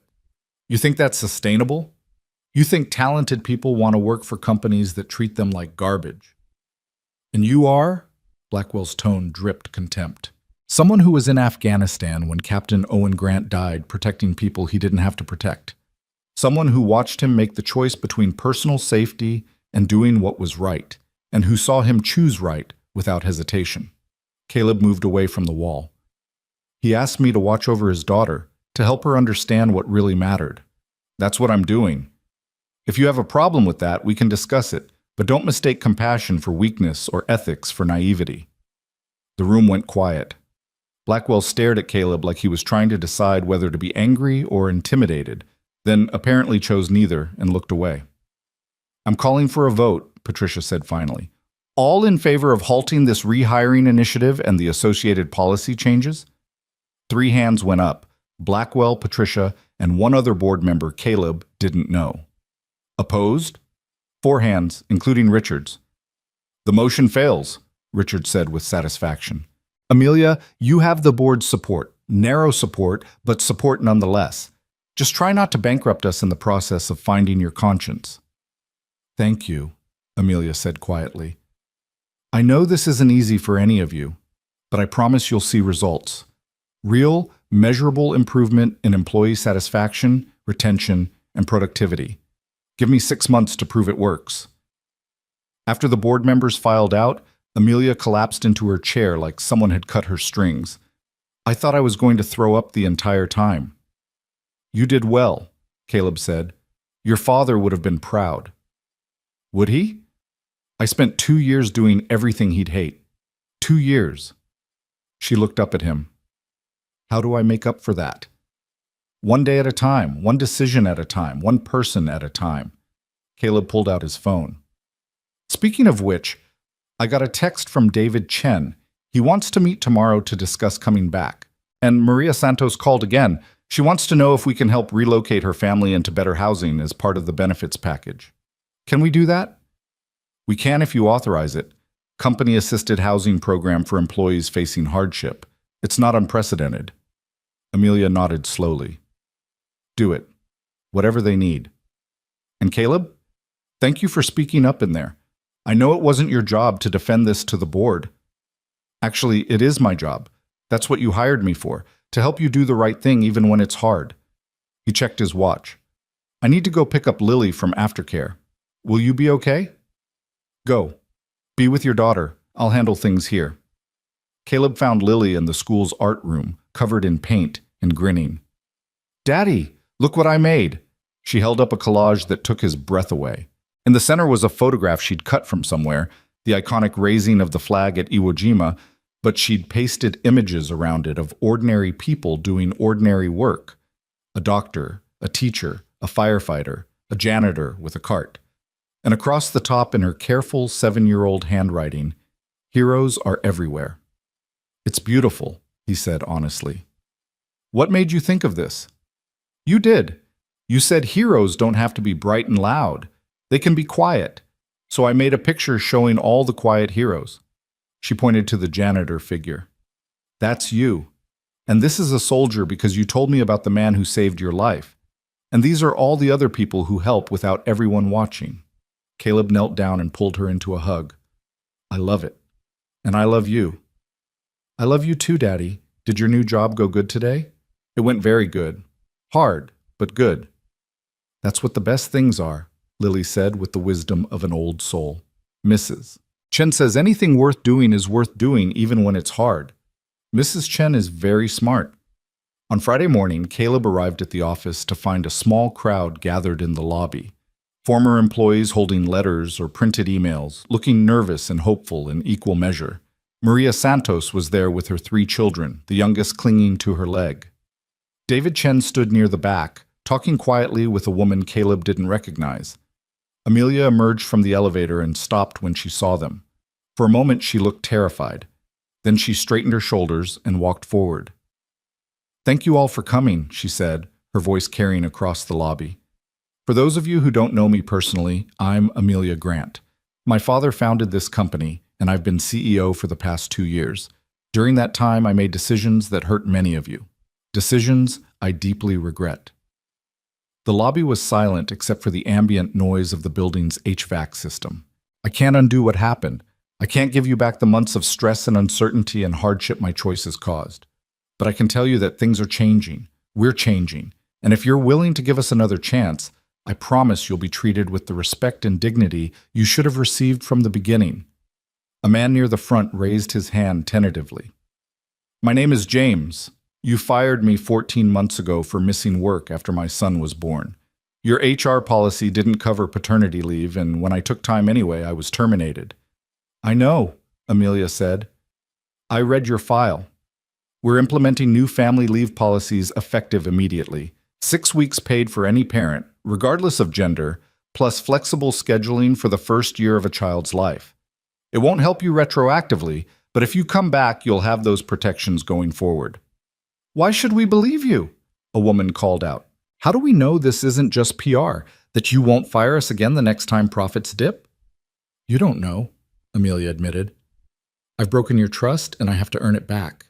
That's going to take time, but I'm willing to put my money where my mouth is. She pulled out her phone and pulled up something on the screen. I'm establishing a whistleblower fund, $5 million, managed by an independent third party. Any employee who reports unethical behavior or witnesses retaliation can access this fund for legal protection. If I fire someone unjustly, they have resources to fight back. Murmurs rippled through the crowd. Caleb felt a spike of surprise. They hadn't discussed this, which meant Amelia had come up with it on her own. Additionally, Amelia continued, I'm restructuring executive compensation, starting with mine. I'm taking a 50% pay cut and redirecting that money into employee benefits and a hardship fund for situations like Maria's daughter's illness or James's paternity leave. My executive team will be strongly encouraged to do the same. That's corporate suicide, someone muttered, loud enough to hear. Maybe, Amelia said, or maybe it's finally building something sustainable. My father used to say that a company was only as strong as its weakest employee. If we're leaving people behind, we're not strong, we're hollow. I'm done running a hollow company. David Chen stepped forward. I want to come back, but I need to know what happened to the VP who got me fired. Is he still here? No, Amelia said firmly. He was asked to resign yesterday. We have documentation of his ethics violations and his retaliation against you. If you want to pursue legal action, the company will support you and cooperate fully with any investigation. David's eyebrows shot up. You fired a senior vice president? For me? For principal. You did the right thing by reporting him. You shouldn't have been punished for that. Amelia looked around at all of them. I can't promise everything will be perfect. We're going to make mistakes as we rebuild this culture. But I can promise that when we do make mistakes, we'll own them and fix them. That's the standard my father set. That's the standard I should have maintained. Maria Santos stepped forward, still holding her youngest child. Your father came to my daughter's hospital room once. Did you know that? When he heard she was sick, he visited during her first round of chemo, brought her books, and sat with her while I had to go to a meeting with the doctors. He said no child should face something like that alone. Tears streamed down Maria's face. He was a good man, and I think maybe you're trying to be like him now. I'm trying, Amelia whispered. God, I'm trying so hard. Then I'm coming back, and I'm going to help you build the kind of company he would have wanted. One by one, the others came forward. Not all of them. Some were too hurt, too angry, or had found better opportunities elsewhere. But enough to make a difference, enough to start the process of healing. By noon, Jennifer had processed 17 rehiring contracts. By evening, that number had climbed to 23. And the word continued to spread, not just through former employees, but current ones, who watched in amazement as their CEO did something that seemed impossible in modern corporate America. She admitted she was wrong and took concrete steps to fix it. That night, as Caleb was packing up to leave, Amelia appeared in his office doorway. He still wasn't used to having an office, let alone one with a door and a window view of the city. I wanted to show you something, she said, holding out her phone. It was a news article from a local business journal. Grant & Company CEO makes unprecedented move to rehire terminated employees. It hit the press, Caleb observed. How do you feel about that? Terrified? Exhilarated? Both. Amelia sat down across from him. Rebecca from accounting was right. People are starting to hope again. I can feel it in the building. It's like something that was frozen is starting to thaw. That's good. But you know this is just the beginning, right? The real work starts now, making sure the culture actually changes, that this isn't just a temporary burst of conscience that fades when it gets expensive or inconvenient. I know, that's why I need you to keep pushing me, keep challenging me when I slip back into old patterns. Amelia twisted the dog tag chain around her fingers. She was still wearing both tags, he noticed. My father died believing people mattered more than profits. I'm going to prove he was right, even if it costs me everything. It might, Caleb warned. Blackwell and his allies aren't going to give up. They'll wait for you to make a mistake and use it to push back. You need to be ready for that fight. I am, because now I know what I'm fighting for. She stood to leave, then paused. Caleb, thank you for keeping your promise, for not giving up on me even when I gave you every reason to. Your father asked me to help you understand honor. That's what I'm doing. You're doing more than that. You're teaching me what it actually looks like in practice. She smiled. Get home to Lily. I'll see you Monday. After she left, Caleb sat alone in his office and looked out at the city lights spreading to the horizon. Somewhere in that vast darkness were 3,200 employees whose lives were about to change, for better or worse. Somewhere out there were people who would benefit from Amelia's transformation and others who would fight against it. His phone buzzed with a text from Lily.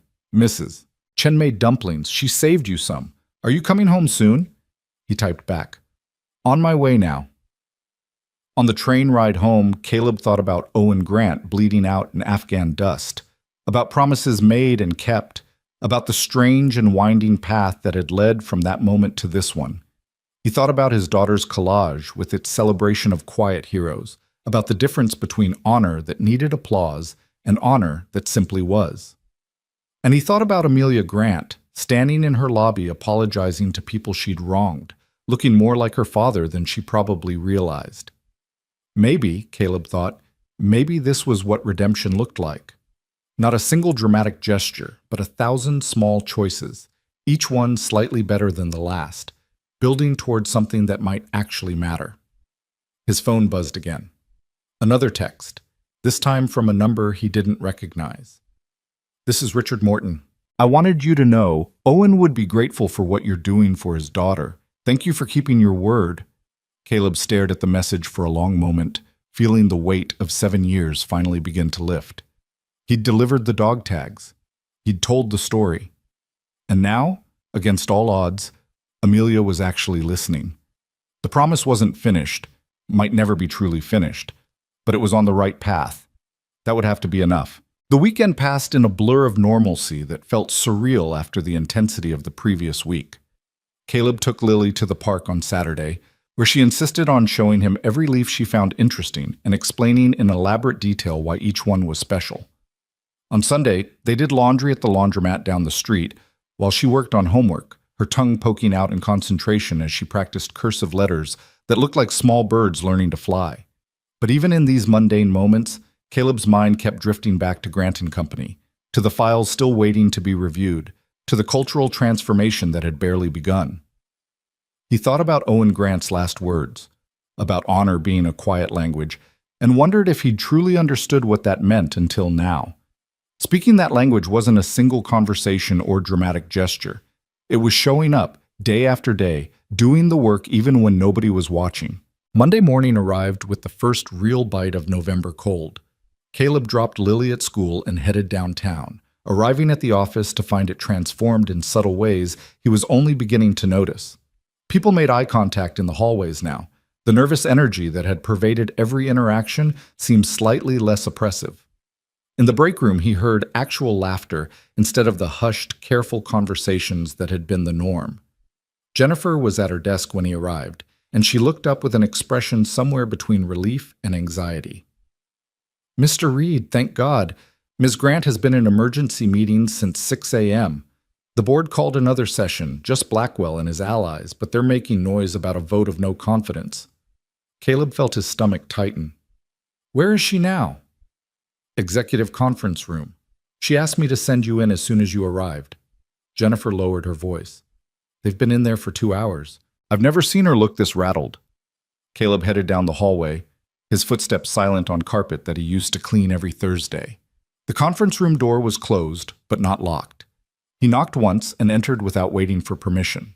The scene inside was tense enough to choke on. Amelia sat at the head of the table, her face pale, but composed.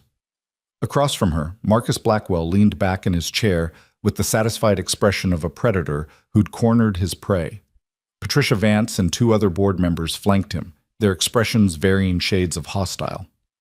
Ah, the janitor, Blackwell said when Caleb entered. Perfect timing. We were just discussing how your little social experiment is already costing us. What happened? Caleb directed the question to Amelia, ignoring Blackwell entirely. Sterling Manufacturing, Amelia said quietly. They were our 3rd largest client, worth about $18 million annually. They've just terminated their contract. Let me guess, Caleb said, pulling out a chair and sitting down uninvited. They cited concerns about our recent policy changes affecting our reliability. Blackwell's eyes narrowed. How did you know that? Because Sterling's CEO is Jackson Sterling Jr., who's made headlines for union busting and fighting minimum wage increases.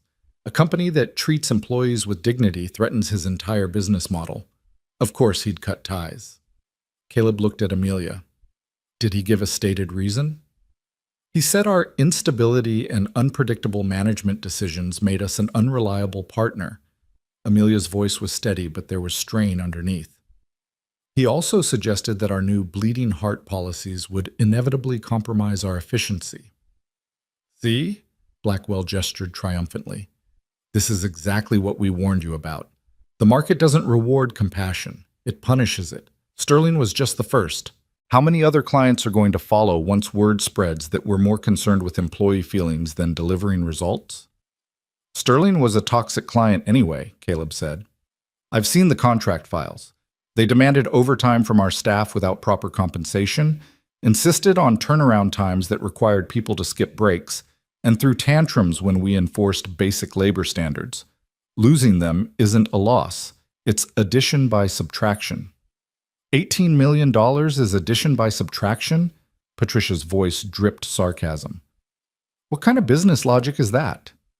The kind that looks past quarterly earnings to long-term sustainability. Sterling was profitable, but at what cost? How many of our employees burned out trying to meet their unreasonable demands? How much turnover did their account generate? How many workers' comp claims came from people pushing too hard for too long? Caleb pulled out his phone and scrolled through notes he'd compiled over the weekend. I did some research.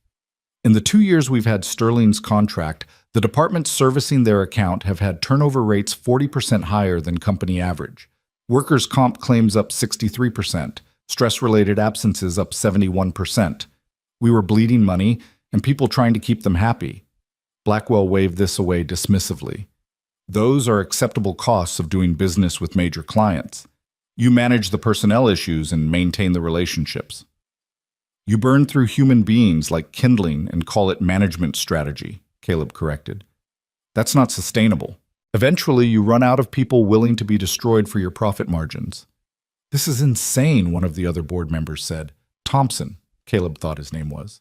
We're sitting here listening to a janitor lecture us about business strategy like he has any idea what he's talking about. Former janitor, Caleb said mildly. Current director of facility operations. And before that, private security contractor who managed logistics for operations worth millions of dollars under combat conditions. So yes, I have some idea what I'm talking about. Caleb's right about Sterling, Amelia said, finding her voice again. I've been reviewing the full cost analysis. When you factor in turnover, training replacement staff, workers' comp, and reduced efficiency from exhausted employees, Sterling was barely profitable. We were sacrificing long-term stability for short-term revenue. And now we're sacrificing short-term revenue for a long-term gamble that might not pay off, Blackwell shot back. Amelia, I say this with respect for your father's memory. You're letting emotion cloud your judgment. This whole rehiring initiative, the policy changes, the pay cuts, it's all an emotional response to guilt over Owen's death. You need to separate personal feelings from business decisions. My father's death isn't why I'm doing this, Amelia said, and there was steel in her voice now. My father's life is. He built this company on principles that worked, that created a profitable, sustainable business with loyal employees and satisfied clients. We abandoned those principles and look where it got us, hated by our staff, dependent on toxic clients like Sterling, one PR disaster away from collapse. I'm not being emotional. I'm being smart. You're being naive, Patricia said. The business world has changed since your father's time. Modern markets demand efficiency. Shareholders expect maximum returns. You can't compete while coddling employees. Then maybe we need different shareholders, Amelia replied. Ones who understand that a company is more than a wealth extraction machine. Ones who remember that sustainable success requires treating people like people. Blackwell stood abruptly. This is pointless. Amelia, we're calling for a full board vote in 2 weeks, a formal evaluation of your performance as CEO, and a decision on whether you're fit to continue in that role. If you persist with these policies, if you continue prioritizing sentiment over strategy, we will remove you. Your father may have founded this company, but you don't have the authority to destroy it. Then I guess we'll find out in 2 weeks which of us the board supports, Amelia said quietly. I'm not backing down, Marcus. Not on this. Blackwell and his allies filed out, leaving Amelia and Caleb alone in the suddenly silent conference room. She sat motionless for a long moment, then dropped her head into her hands. I'm going to lose, she said, her voice muffled. They'll vote me out and install someone who'll undo everything we've started. Maybe, Caleb acknowledged. Or maybe you'll win. Either way, you're doing the right thing. The right thing that cost me my company? It was never really yours if you had to compromise your principles to keep it. Caleb moved to sit beside her. Owen Grant died doing the right thing when the easy thing would have been staying in cover. You think he regretted that choice in his final moments? You think he wished he'd been more pragmatic, more focused on self-preservation? Of course not. He died a hero. He died as himself, living according to his values, even when it cost him everything. Caleb's voice softened. That's what he wanted for you, Amelia. Not to be a hero, just to be someone who could look in the mirror and recognize the person looking back. Can you do that now? After these past 2 weeks? Amelia looked up, her eyes wet. Yes, for the first time in years, yes. Then you've already won what matters. The board vote is just logistics. A knock on the door interrupted them. Jennifer poked her head in, looking apologetic. Sorry to interrupt, but there's someone here to see both of you. Says it's urgent. The visitor turned out to be Maria Santos, and she wasn't alone. She'd brought 5 other people, all former employees who'd been rehired in the past week. They stood in the lobby looking nervous but determined, and when Amelia and Caleb approached, Maria stepped forward. We heard about Sterling, she said without preamble. Word travels fast among the staff. We know the board is giving you trouble over the changes you're making. News travels even faster than I thought, Amelia said with a weak smile. Yes, we're facing some resistance. We want to help, Maria gestured to the others. All of us. We've been talking, the people you brought back, and we want to do something. We want to show the board and the clients and everyone else that treating employees right isn't a weakness. It's a strength. I appreciate that, Maria, but I'm not sure what you could... We can work, one of the men interrupted. His name was James, the one who'd been fired over paternity leave. We can show results. Give us Sterling's workload, and we'll handle it better than they were getting before. Let us prove that happy employees are productive employees. Sterling terminated their contract, Caleb said gently. There's no workload to handle. Then we'll find new clients, better clients. Maria's voice was fierce with determination. Ms. Grant, you gave us our jobs back when you didn't have to. You admitted you were wrong and you're trying to fix it. That means something. That means everything. Let us fight for this company the way you're fighting for us. Amelia looked at them. 5 people who should have been bitter and resentful, who'd lost months of income and stability because of her decisions, now standing in her lobby offering to help. The emotion that crossed her face was complicated and raw. I don't know what to say, she whispered. Say you'll let us try, James said. Say you'll give us a chance to show what people can do when they're treated with respect. All right. Amelia's voice grew stronger. Yes. Caleb and I will meet with you this afternoon. We'll figure out how to channel this energy into something concrete. And thank you, truly. After they left, Amelia turned to Caleb with wonder in her eyes. Did that just happen? Did people we fired just volunteer to help save the company? They're not helping save the company. They're helping save what it could be. Caleb checked his watch. We've got 4 hours until that meeting. I suggest we use them to figure out exactly what we're building here. They spent those 4 hours doing something Amelia admitted she'd never done before, actually talking to employees at every level of the organization. Not formal surveys or structured interviews, but real conversations. They visited the mailroom and the loading dock, the IT department, and the customer service floor. Everywhere they went, Caleb asked the same questions. What's working? What's broken? What would you fix if you could?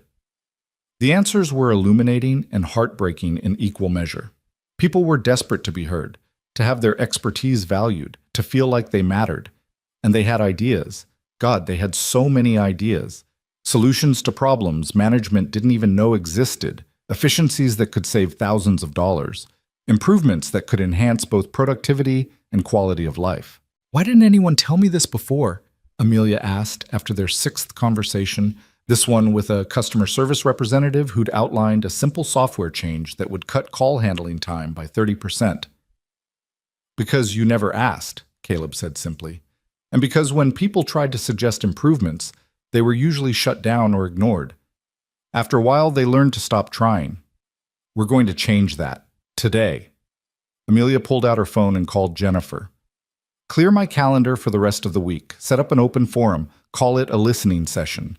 Every employee who wants to share feedback or suggestions gets 15 minutes of my time. First come, first served. Ms. Grant, that could be hundreds of people, Jennifer protested. Then I guess I'll be here late. Make it happen. By the time they met with Maria's group that afternoon, Caleb and Amelia had filled 3 notebooks with employee suggestions and identified at least a dozen immediate improvements they could implement. The meeting took place in a mid-sized conference room, and the energy was electric with possibility. Here's what we're thinking, Amelia began, after everyone had settled in. Sterling's departure leaves a gap in our revenue, yes, but it also creates an opportunity. We can be selective about who we replace them with. We can actively seek out clients who share our values, companies that treat their own employees well, that prioritize sustainability over exploitation, that want partners instead of servants. That's a nice idea, David Chen said carefully. But will those companies pay as much as Sterling did? Maybe not initially, Caleb admitted, but they'll be more reliable long-term, lower maintenance, less likely to make unreasonable demands that burn out our staff. And here's the thing, companies with good cultures tend to be more successful long-term. They're the kind of clients worth having. So how do we find them? Maria asked. We start by leveraging our own story, Amelia said. What we're doing here, the policy changes, the rehiring initiative, the cultural transformation, that's newsworthy. Companies that care about ethics will see us as potential partners who share their values.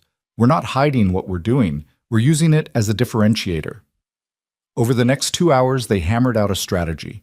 Maria would lead a team reaching out to potential clients, specifically targeting companies with strong employee satisfaction ratings and ethical business practices.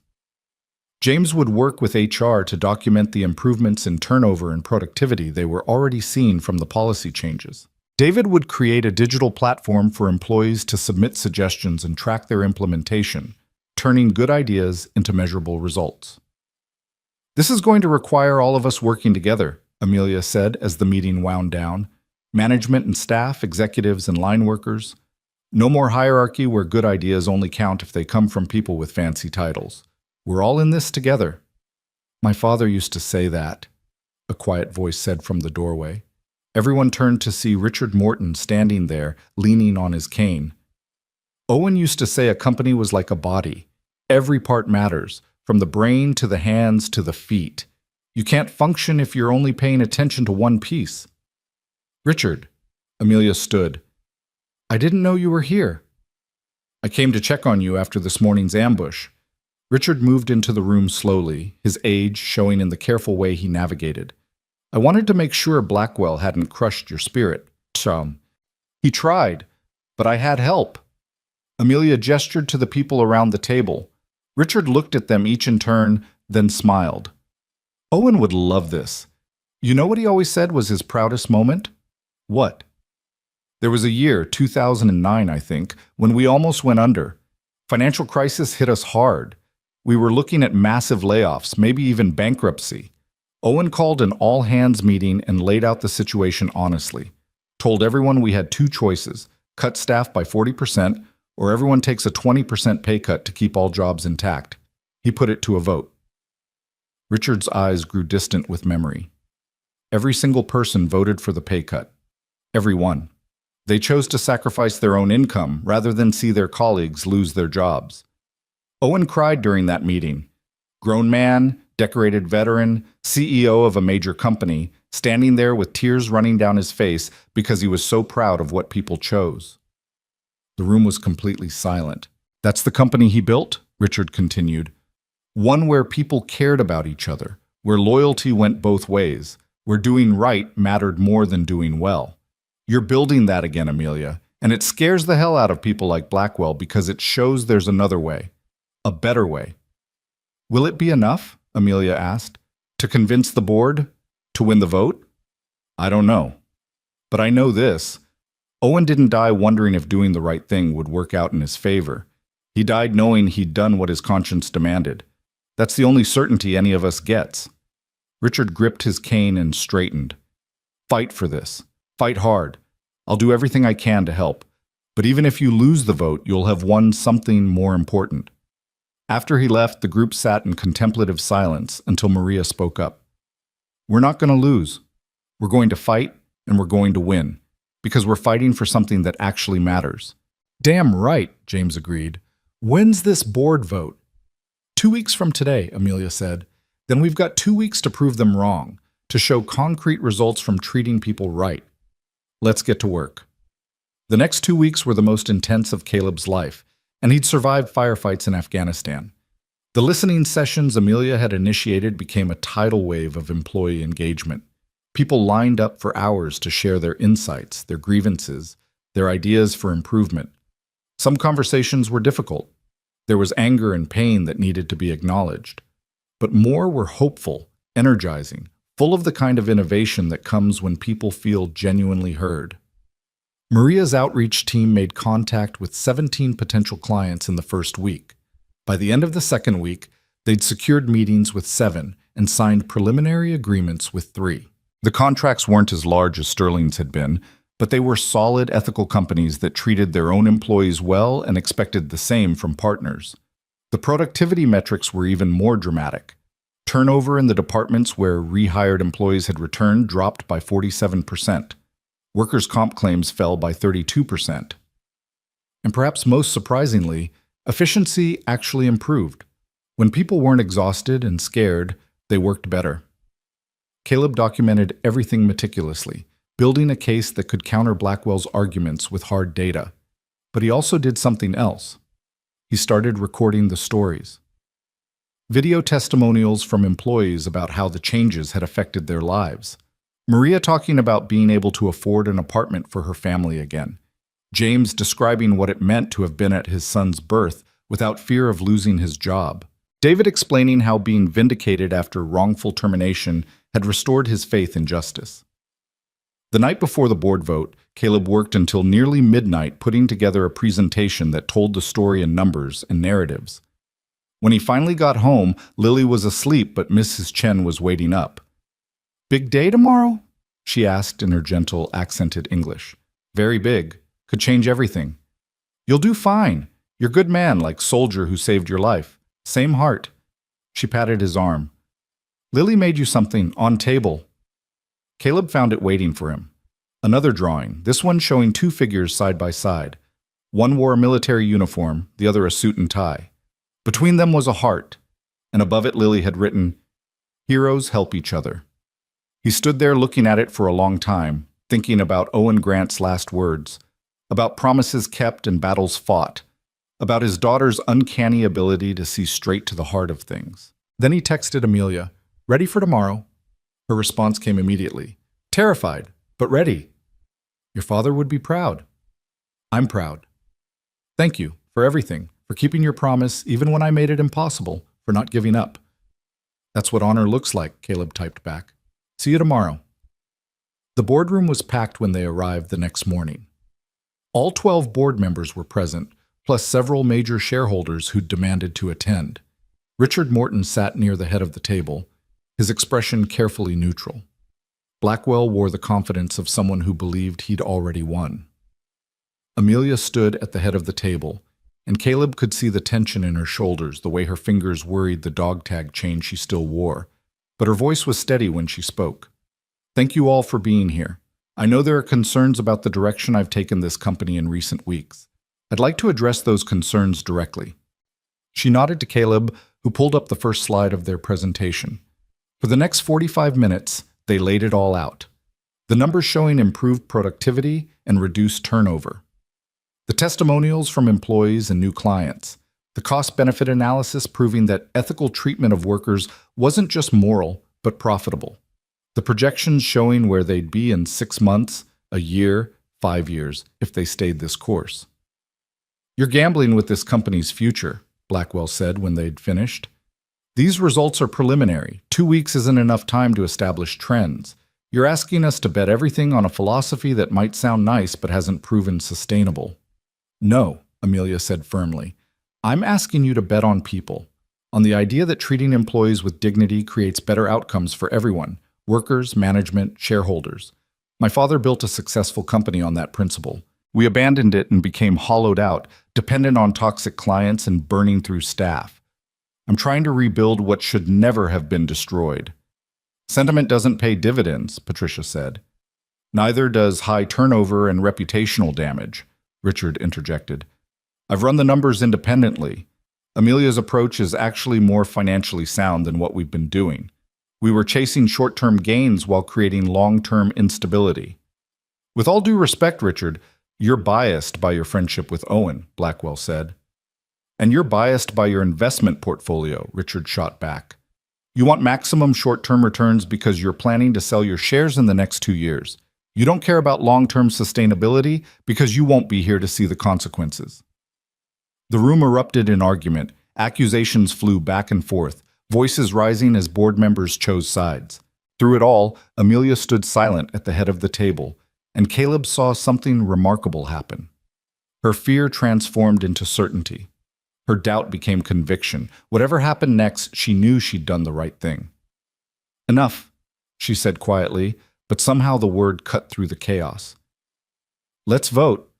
Either you support this direction or you don't. Either you believe in building something sustainable or you don't. Either you trust me to lead this company according to my father's principles, or you remove me and find someone who will sacrifice those principles for quarterly earnings. Vote." The silence that followed was absolute. Then Richard raised his hand.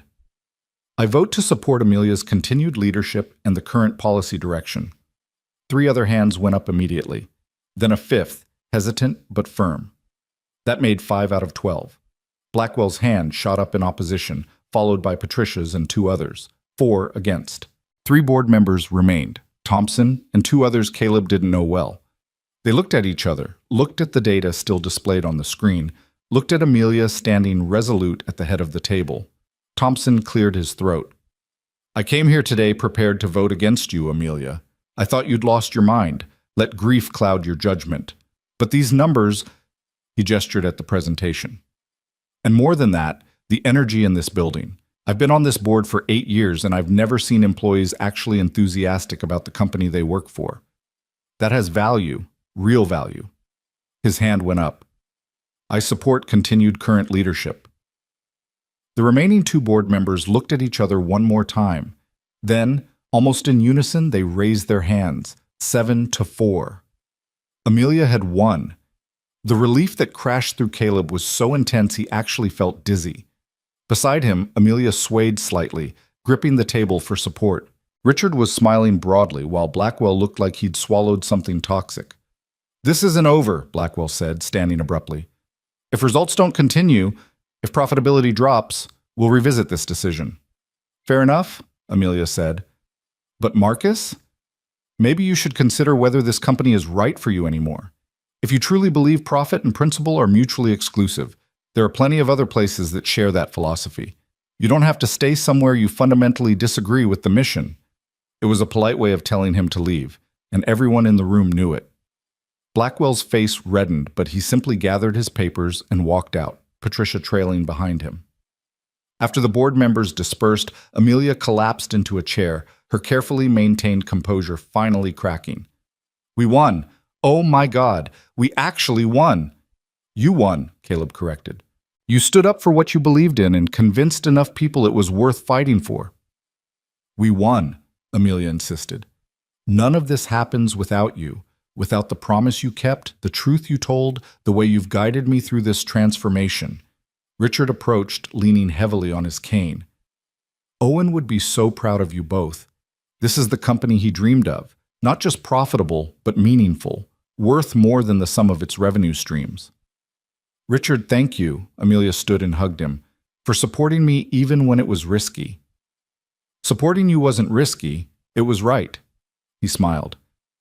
Now comes the hard part, actually delivering on these promises, proving that doing good and doing well aren't mutually exclusive. We will, Amelia said with conviction, whatever it takes. Later that afternoon, as word spread through the building about the board vote, something spontaneous and unexpected happened. Employees started gathering in the lobby, not to protest or demand anything, but simply to celebrate. Someone brought cupcakes from the bakery down the street.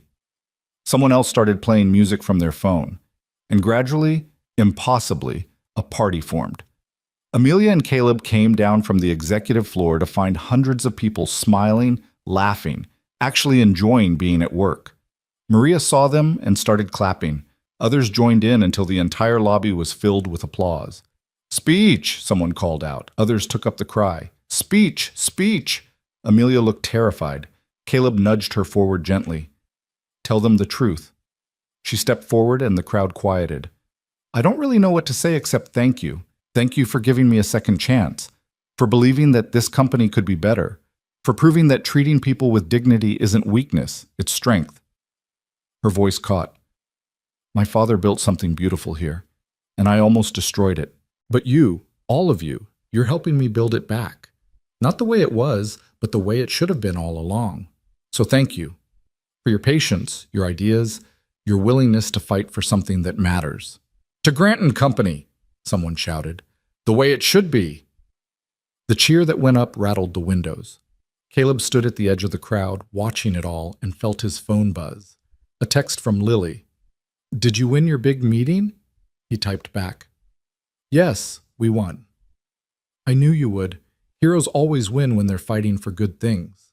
Caleb smiled and looked around at the celebration, at the company transforming before his eyes, at Amelia laughing genuinely for the first time since he'd met her. Not always, he typed back, but sometimes, when it matters most. 3 months later, winter had settled over Chicago with the kind of cold that made your bones ache and your breath visible in crystalline clouds. But inside Grant and Company, something else was settling, a sense of permanence, of transformation that had taken root deeply enough to survive storms. Caleb stood in what used to be an underutilized storage room on the ground floor and was now being converted into something entirely different. The space was large and filled with morning light from windows that had been cleaned for the first time in years. Workers were installing comfortable chairs, tables at various heights, and a small kitchenette in the corner. What do you think? Amelia asked from beside him. She'd gotten into the habit of seeking his opinion on everything, which still felt surreal sometimes. Too much? Not enough? It's perfect, Caleb said honestly. The room was being transformed into a dedicated family space, somewhere employees could bring children who were too sick for school but not sick enough for the hospital, where nursing mothers could have privacy and comfort, where people facing emergencies could have a quiet place to make difficult phone calls without the entire office listening in. Maria suggested it, Amelia said. She said when her daughter was going through treatment, the hardest part was feeling like she had to choose between being a good mother and being a good employee. This way, maybe other people won't have to make that choice. The door opened and Maria herself walked in, followed by David Chen and James.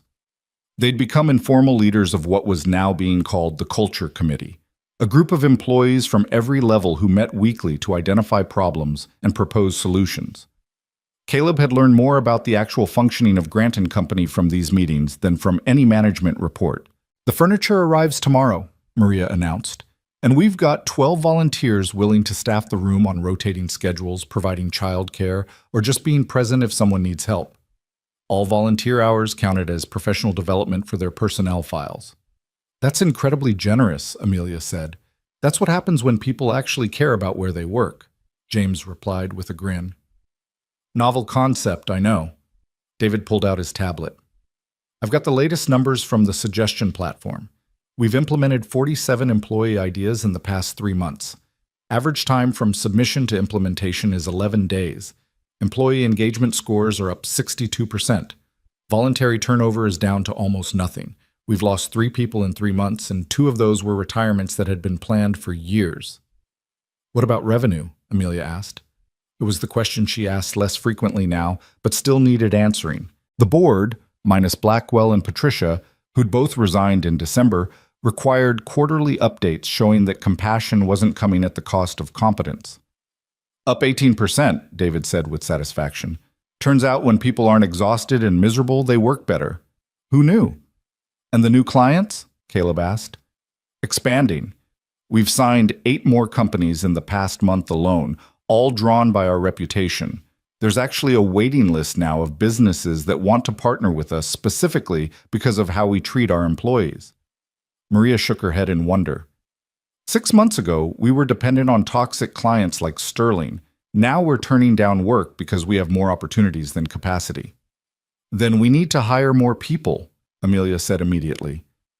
"Put together a recruitment plan that emphasizes our culture. Let's attract people who want to work somewhere that values them." "Already done," James said. "HR posted openings last week. We've had over 300 applications for 15 positions. People are literally competing to work here." Caleb caught Amelia's eye and saw the emotion there. Pride, relief, and something deeper. The vindication of believing that doing right and doing well weren't mutually exclusive. The proof that her father's principles weren't naive idealism, but practical wisdom. A commotion in the hallway drew their attention. Voices raised not in anger, but excitement, and then Jennifer appeared in the doorway looking flustered and thrilled in equal measure. "Ms. Grant, you need to see this, right now." They followed her to the lobby, where a crowd had gathered around the television mounted on the wall. It was tuned to a national business news channel, and the headline scrolling across the bottom made Caleb's breath catch. "Grant & Company, the revolutionary business model that's changing corporate culture." The segment was already underway, showing footage of their building, interviews with employees, charts displaying their improved metrics.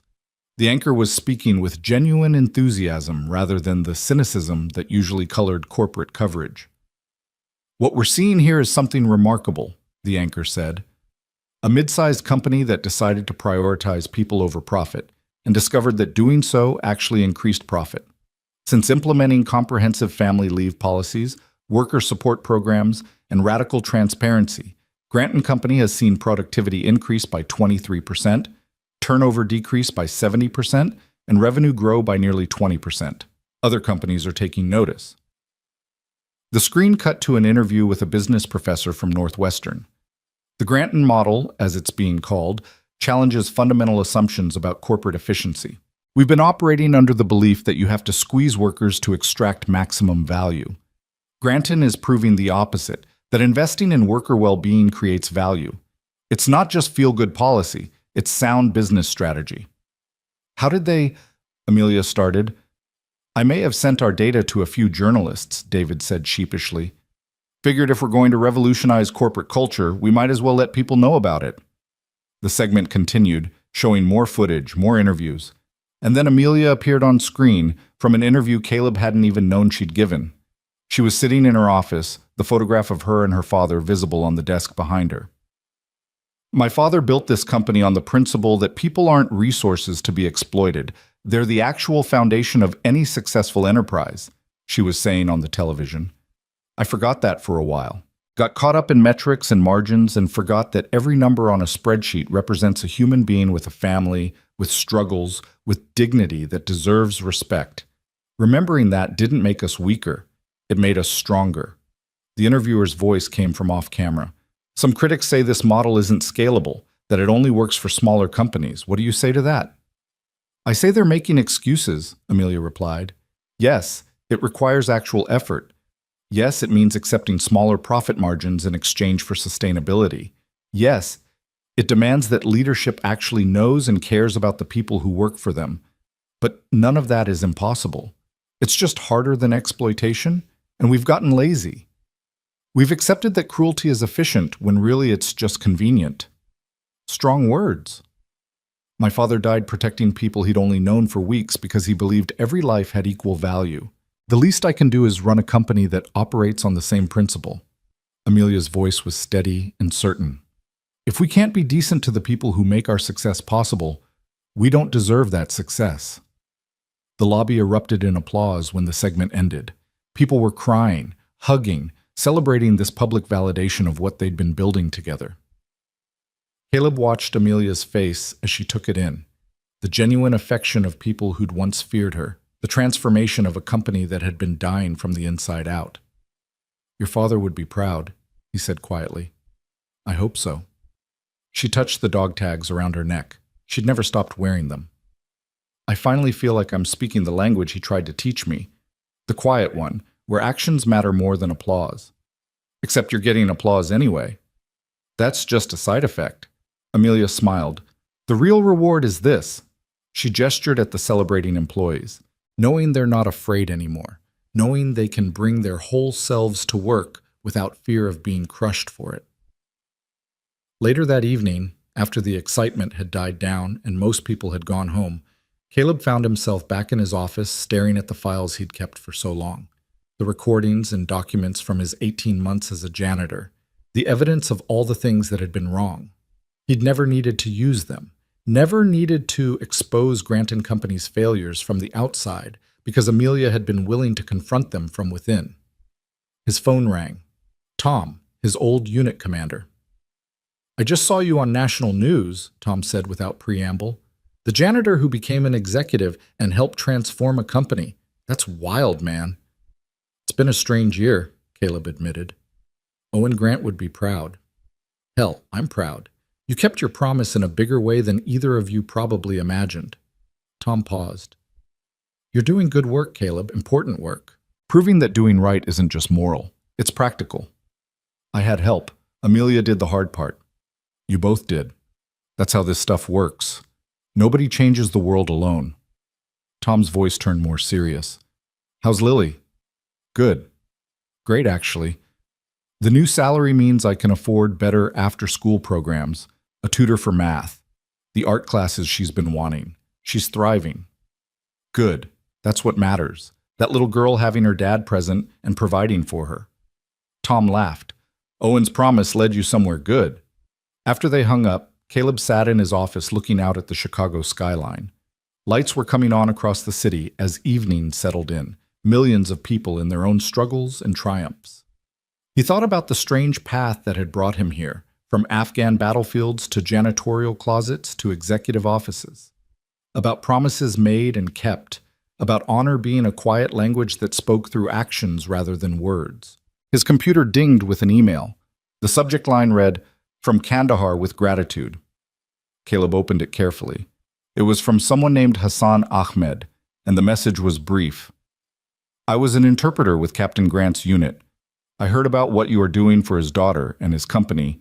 He saved my life twice and my family's life once. Thank you for keeping his memory alive in the right way. Thank you for remembering that he believed people mattered. I am in Virginia now with my family, safe because of him. We light candles for him every year on the anniversary. Your work honors him more than any statue could. Caleb read the email 3 times, feeling the weight of connection across years and continents. Owen Grant's impact rippling outward in ways that could never be fully measured. Lives saved and changed, principles lived and taught, a legacy that was still unfolding. He forwarded the email to Amelia with a simple note. Thought you should see this. Her response came within minutes. Come to my office? He found her standing at her windows, looking out at the same city he'd been contemplating. The dog tags caught the light from her desk lamp, and her face was wet with tears. I never knew, she said when he entered. I knew my father died in Afghanistan. I knew it was in combat. But I never knew the details. Never knew about Hassan or the others he saved. Never understood the scope of who he was beyond my father. She turned to face Caleb. You gave me that. Not just the dog tags or the story of his death, but the understanding of his life, of what he believed and how he lived it. He wanted you to know. That's why he made me promise. Do you think he knew? That telling me about his death would teach me how to live? Amelia's voice was wondering. That making you watch over me would lead to all of this? I think he knew you had it in you to be extraordinary. He just wanted to make sure someone reminded you when you'd forgotten. Caleb moved to stand beside her at the window. You've done that, Amelia. You've become someone he'd recognize, someone he'd be proud of. We've done it. You and me and everyone who believed this was possible. She was quiet for a moment. I've been thinking about the future, about what comes next. The board wants expansion plans. I know, and I have them, but I also have something else. Amelia turned to face him fully. I want to establish the Owen Grant Foundation, a nonprofit that helps companies implement the kind of changes we've made here, that teaches the principles my father lived by, that profit and people aren't enemies, that treating employees with dignity creates better outcomes, that honor is something you practice, not something you perform. That's ambitious. My father died for his principles. I can live for them. She smiled. And I want you to run it. You understand these principles at a level I'm still learning. You've proven you can translate military leadership experience into corporate transformation. You're the right person for this. Caleb felt his heart skip. Amelia, I'm barely qualified to do my current job. Running a foundation, you kept a 7-year promise at great personal cost. You transformed a dying company culture by telling uncomfortable truths. You've shown more leadership in 1 year than most executives show in their entire careers. Her voice was firm. My father chose you to watch over me. I'm choosing you to help spread what we've built here. Please. I need to think about it. Talk to Lily. This would be a big change. Of course. Take all the time you need. But Caleb, you've already proven you're capable of extraordinary things. Don't let imposter syndrome talk you out of doing more. That night, Caleb sat with Lily at their kitchen table while she worked on homework. Their apartment was the same one they'd lived in for 3 years, though he could afford better now. But Lily loved her school, loved Mrs. Chen downstairs, loved the neighborhood where she'd made friends. Some things were worth more than upgrades. Daddy, what's a legacy? Lily asked suddenly, looking up from her workbook. A legacy? Where'd you hear that word? Social studies. We're learning about people who change things. The teacher says a legacy is what you leave behind after you're gone, what people remember about you. Caleb thought about Owen Grant bleeding out in Afghan dust, about the interpreter safe in Virginia, about the company being rebuilt on principles that had seemed old-fashioned. A legacy is the difference you make that keeps mattering after you're not around anymore. It's the good you do that other people carry forward. Like the soldier who saved you? Is his legacy that he made you promise to help his daughter and that promise made lots of things better? Exactly like that. Lily chewed on her pencil thoughtfully. What's your legacy going to be? I don't know yet. I'm still figuring it out. I think it's going to be about keeping promises and helping people be better. She said it with absolute certainty. That's what you're good at. Out of the mouths of 7-year-olds, Caleb thought. Ms. Grant offered me a new job today, running a foundation that teaches companies how to treat people right. It would mean more responsibility, more travel, more time away from you. But you'd be helping people? Yes. Then you should do it. Lily returned to her homework like the matter was settled. That's what heroes do. They help people even when it's hard. The next morning, Caleb called Amelia before heading to the office. I'll do it. I'll run the foundation, but I have conditions. Name them. First, I still prioritize Lily. She comes first, always. If there's a conflict between foundation work and being present for my daughter, she wins. Agreed. That's non-negotiable. Second, we do this right. No cutting corners, no compromising principles for convenience or optics. If we're teaching companies how to treat people well, we have to live those standards ourselves. That's exactly what I want. And third, we bring people with us. Maria, David, James, all the others who helped build this. They deserve to be part of what comes next. Their voices matter. I wouldn't dream of doing this without them. Amelia's voice was warm. Welcome to the next chapter, Caleb. The Owen Grant Foundation officially launched in March with a mission statement that Amelia and Caleb had written together. To prove that treating people with dignity isn't just morally right, it's strategically sound. To teach that profit and principle can coexist. To honor the legacy of a man who believed every person had equal value, and to help companies operate on that belief. The response was overwhelming. Within the first month, they had inquiries from 43 companies wanting to implement similar changes. Some were genuine. Leadership teams tired of toxic cultures, CEOs who wanted to build something sustainable. Others were just chasing positive PR. Caleb and his team got good at telling the difference. Maria became the foundation's director of implementation, helping companies navigate the practical challenges of cultural transformation. David built technological platforms that tracked metrics and facilitated transparency. James focused on family leave policies and work-life balance initiatives. And dozens of other Granton employees volunteered time to mentor other companies, to share what they'd learned, to prove that change was possible. By summer, the foundation had helped 7 companies implement comprehensive reforms. By fall, that number had grown to 22. And the data was consistent. Companies that genuinely committed to treating employees well saw improvements in productivity, retention, and profitability.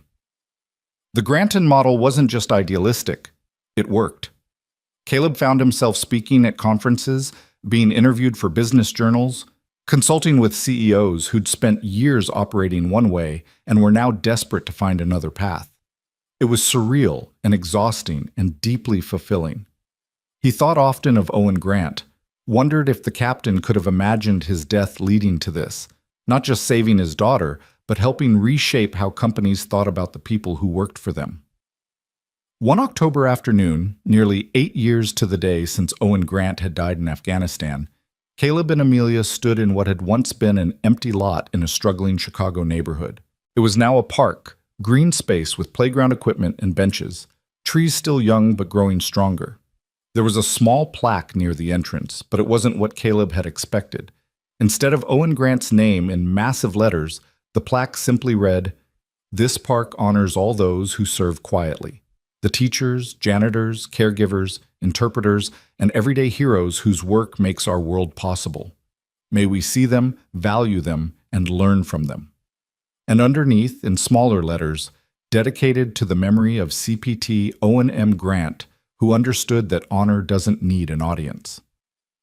"This is what should have been built from the beginning," Amelia said quietly. "Not a monument to one man, but a space that honors what he believed, that celebrates the people he would have celebrated." "He would love this," Caleb agreed. "You know what's funny? This cost a fraction of what Valor Square would have cost.